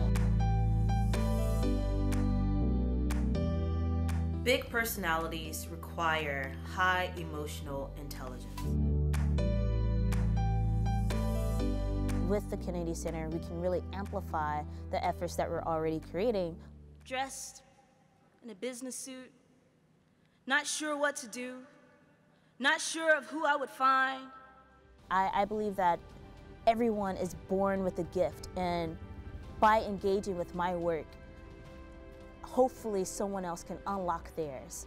To provoke, to make us question who we really are, and why are we separating ourselves? Why are we judging each other? These four walls could be the biggest obstacles to you because the real classroom has a ceiling of clouds. And sometimes it has walls of injustice and windows of misperception, but it's got a ground. And you've got 2 feet, so you can always walk, wheel, or fly your way to another lesson, and that's what they taught me. Artist at its core is somebody who is creating work for other people. Therefore, it is inherently communal, it is inherently collective and community-oriented. I just appreciate that, when I'm going through, the daily bread of being a parent and the daily bread of writing poems, that there are people that are working on this 24/7 because the clock is ticking. I feel like I'm trying to say what other people are feeling. That's what I'm really trying to do. In this world, we're so separated. We're all like little holodecks in our little bodies cruising on a rock through space. And then in a poem or in a song or in a movie or in a painting, you can go, that person knows exactly how I feel. That's a special moment. Fold all 10 or so of your fingers and embrace the person next to you, because an open hand is the same size as an open seat, if it's you. And if the truth is true, then it's most definitely you. These are hallowed spaces in our society. They're held in such esteem for excellence in the arts. And it's nice to be recognized as a part of it. It's even nicer to be recognized as excellent as a human, as opposed to just excellence in aesthetics or performance or in the arts. Noble sacrifice of a profession. I was no teacher. I was just a lesson. Can't even call myself a good learner, but I learn. Have learned and still do. But now, the classrooms are different.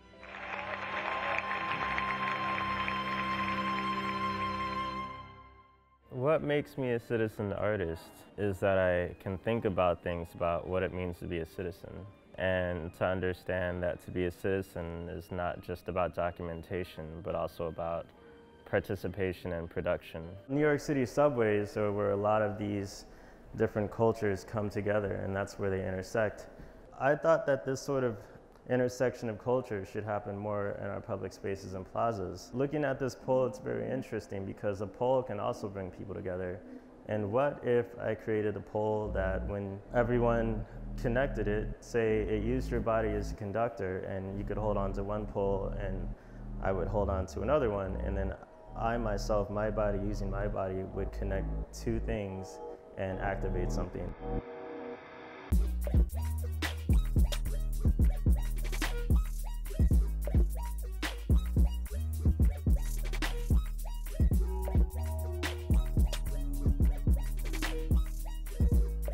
What drives the work is seeing that there are so many underreported stories that need to be told in the news, and thinking of ways to use art to bridge the gap between those stories in the news.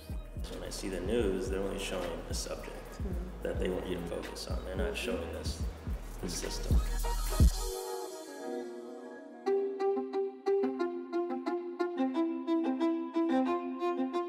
El Sistema is the movement of classical music for social change that started in Venezuela in the 1970s and has now expanded worldwide.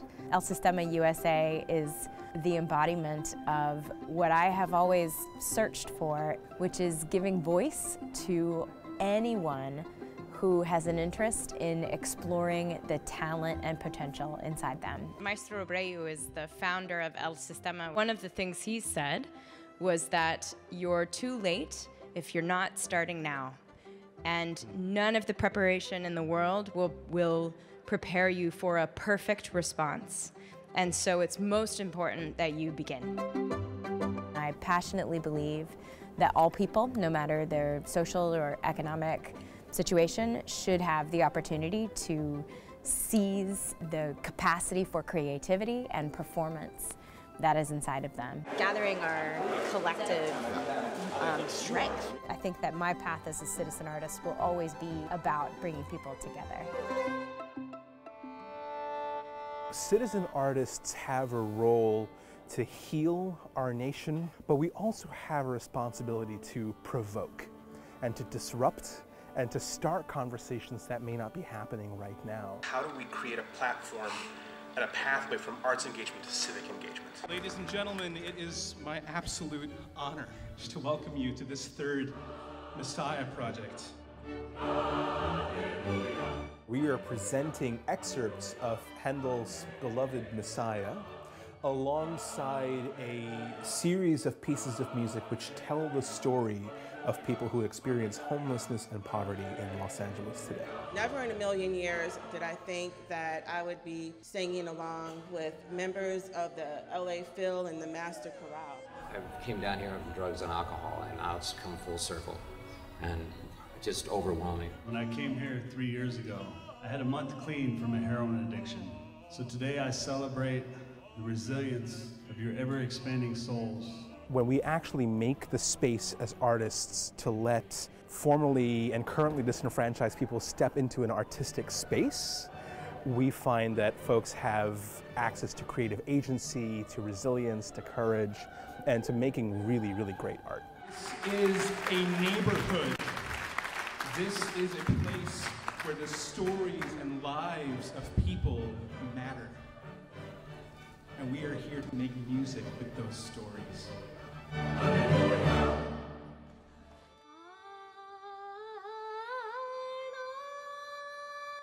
Everything I do as a composer and as a musician and as an artist is really based on the relationships that I form and that I have with people. When I see the news is like, I try to find the person that I want to antagonize the most and think like, what do I have in common with this person? I think so much of our training as musicians has to do with just playing the notes on the page, or how well we play the notes on the page, I'll say. I think we can go so far beyond that into our own humanity and into our shared humanity. That's the role that we can have as not just artists, but as citizen artists. Take a moment. Take a breath. Take time. Take what you need. Those of us who are here are just representatives of what is possible for the arts in general.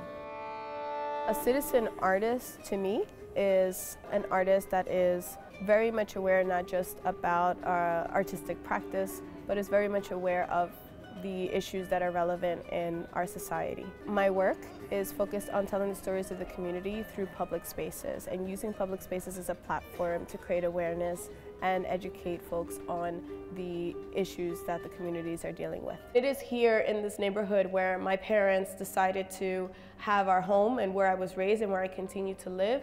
And I think it's also a sense of having this open air market that is a memory of home when you're so far away from home. The communities that I've been connecting with are so much at risk and on attack.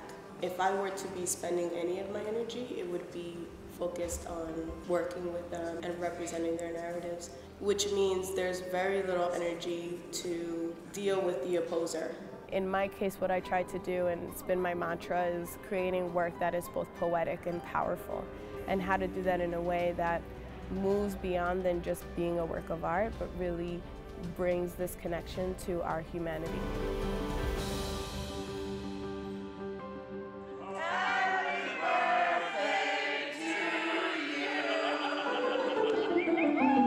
The Kennedy Center has such a richness of people with different perspectives and connections and resources, and sharing those with local artists, young artists like myself. It's so selfless. We talked to them about their local impact as well as what their potential collective impact could be across the country.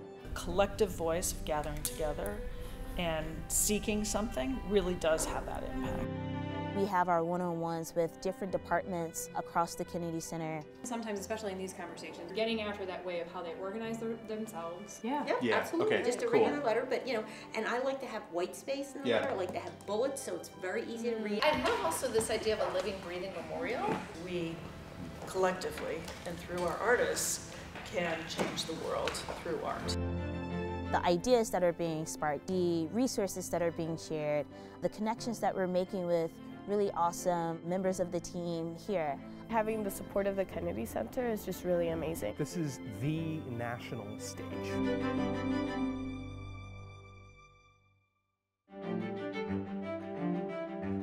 To be able to have a conversation with someone who has had such a broad life experience as Ijeoma has had. All that diversity gives us the tools to survive.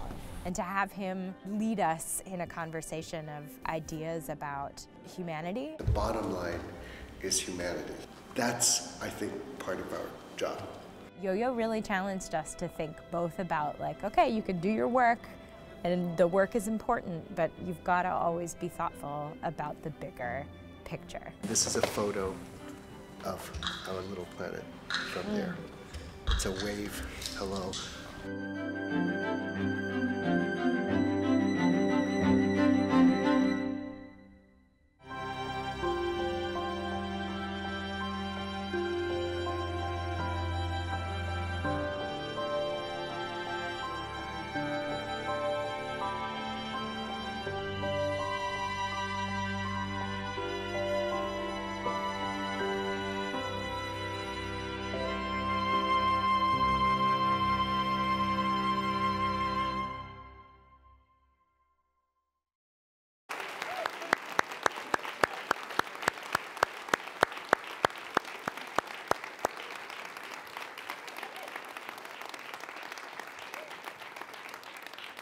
So, as you can see, these are some pretty amazing individuals, and I believe we've grown some really strong bonds over the past year. I can't believe it's gone so fast.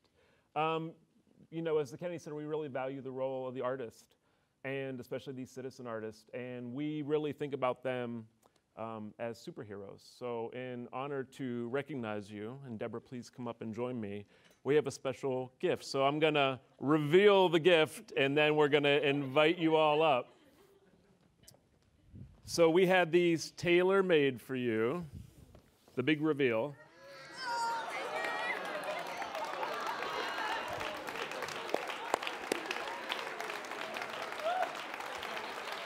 So, please join me in welcoming up Dee, Katie, Rena, Ekene, Michelle, and Hakeem.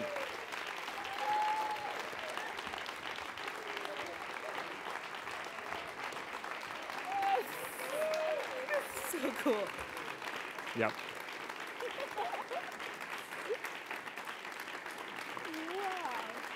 So wait, stay right there. Okay. Stay right there. Oh, yeah, hold on. Oh. Oh my gosh, this is amazing.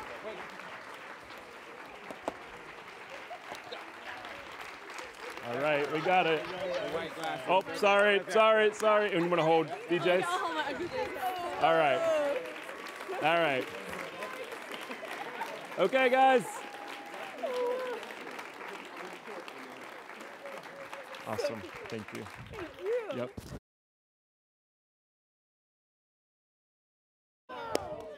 Woo! Yeah. Yeah.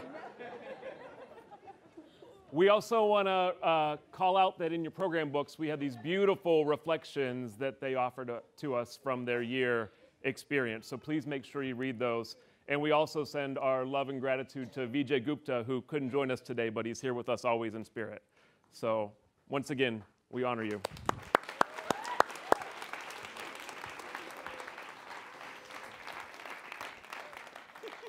And so now, we would like to introduce our 1819 cohort.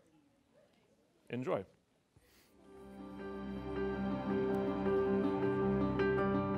Based in Boston, violinist and composer Sha Pong Liu works to engage diverse communities in music and meaningful conversation. She is a founding member of Play for Justice, a network of musicians and artists supporting social justice causes.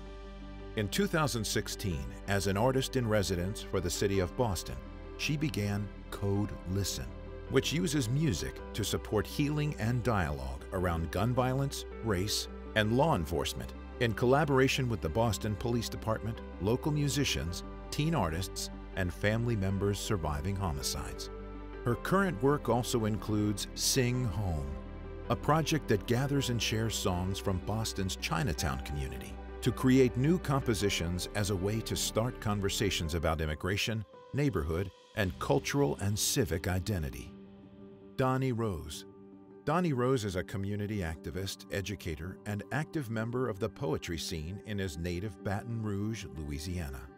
He is the marketing director for Forward Arts, a youth poetry organization that serves more than 3,000 youth in the Baton Rouge area through in-school creative writing workshops, open mics, poetry slams, and a youth poet laureate program.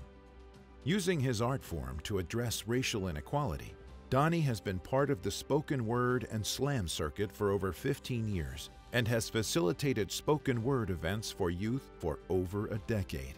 Through his work and art, Donnie helps youth find their voice in a racially and ecumenically divided Baton Rouge. Justice Harris. Diagnosed with type 1 diabetes at age 14, Justice Harris has combined his experience as a patient with his skill as a technologist and artist to advance medical literacy and improve patient care in his Chicago community. Justice is the founder of Medsculpt, which produces educational content featuring data-driven visual artworks and designs that help people with diabetes who struggle with conventional explanations of how to treat and understand their disease. Justice is an active member of the Chicago entrepreneurship, media, and arts communities where he mentors artists to create sustainable professional lives. Rulon Tongan has worked tirelessly to inspire a new generation of indigenous performers to express their culture in vital contemporary and experimental art forms. She is the founder, choreographer, and featured dancer in The Dancing Earth, a company whose work has been described as rooted in the spirit and energy of the First Peoples and the land. Rulon engages community through intergenerational dance training workshops and full-length theater productions, and she teaches extensively in Native communities across the Americas. Based in Santa Fe, New Mexico, and San Francisco, California, the company tackles themes that reflect contemporary Native people, such as nature, transformation, and decolonization. Omar Offendum. Omar Offendum is a Syrian-American rapper and a poet raised in Washington, D.C. and who lives in Los Angeles. He first felt a strong connection with rap while studying Arabic poetry, which he describes as the backbone of the Arabic language. As an entertainer and activist, Omar has been able to speak to diverse global audiences over his decade-long career. He tours the world performing at international music festivals, lecturing at major academic institutions, and fundraising for humanitarian relief organizations. His first solo album, Syrian Americana, was released in 2011.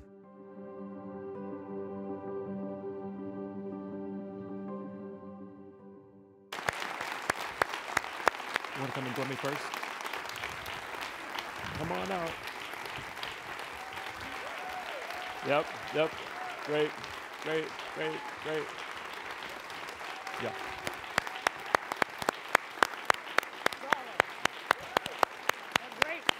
Great video.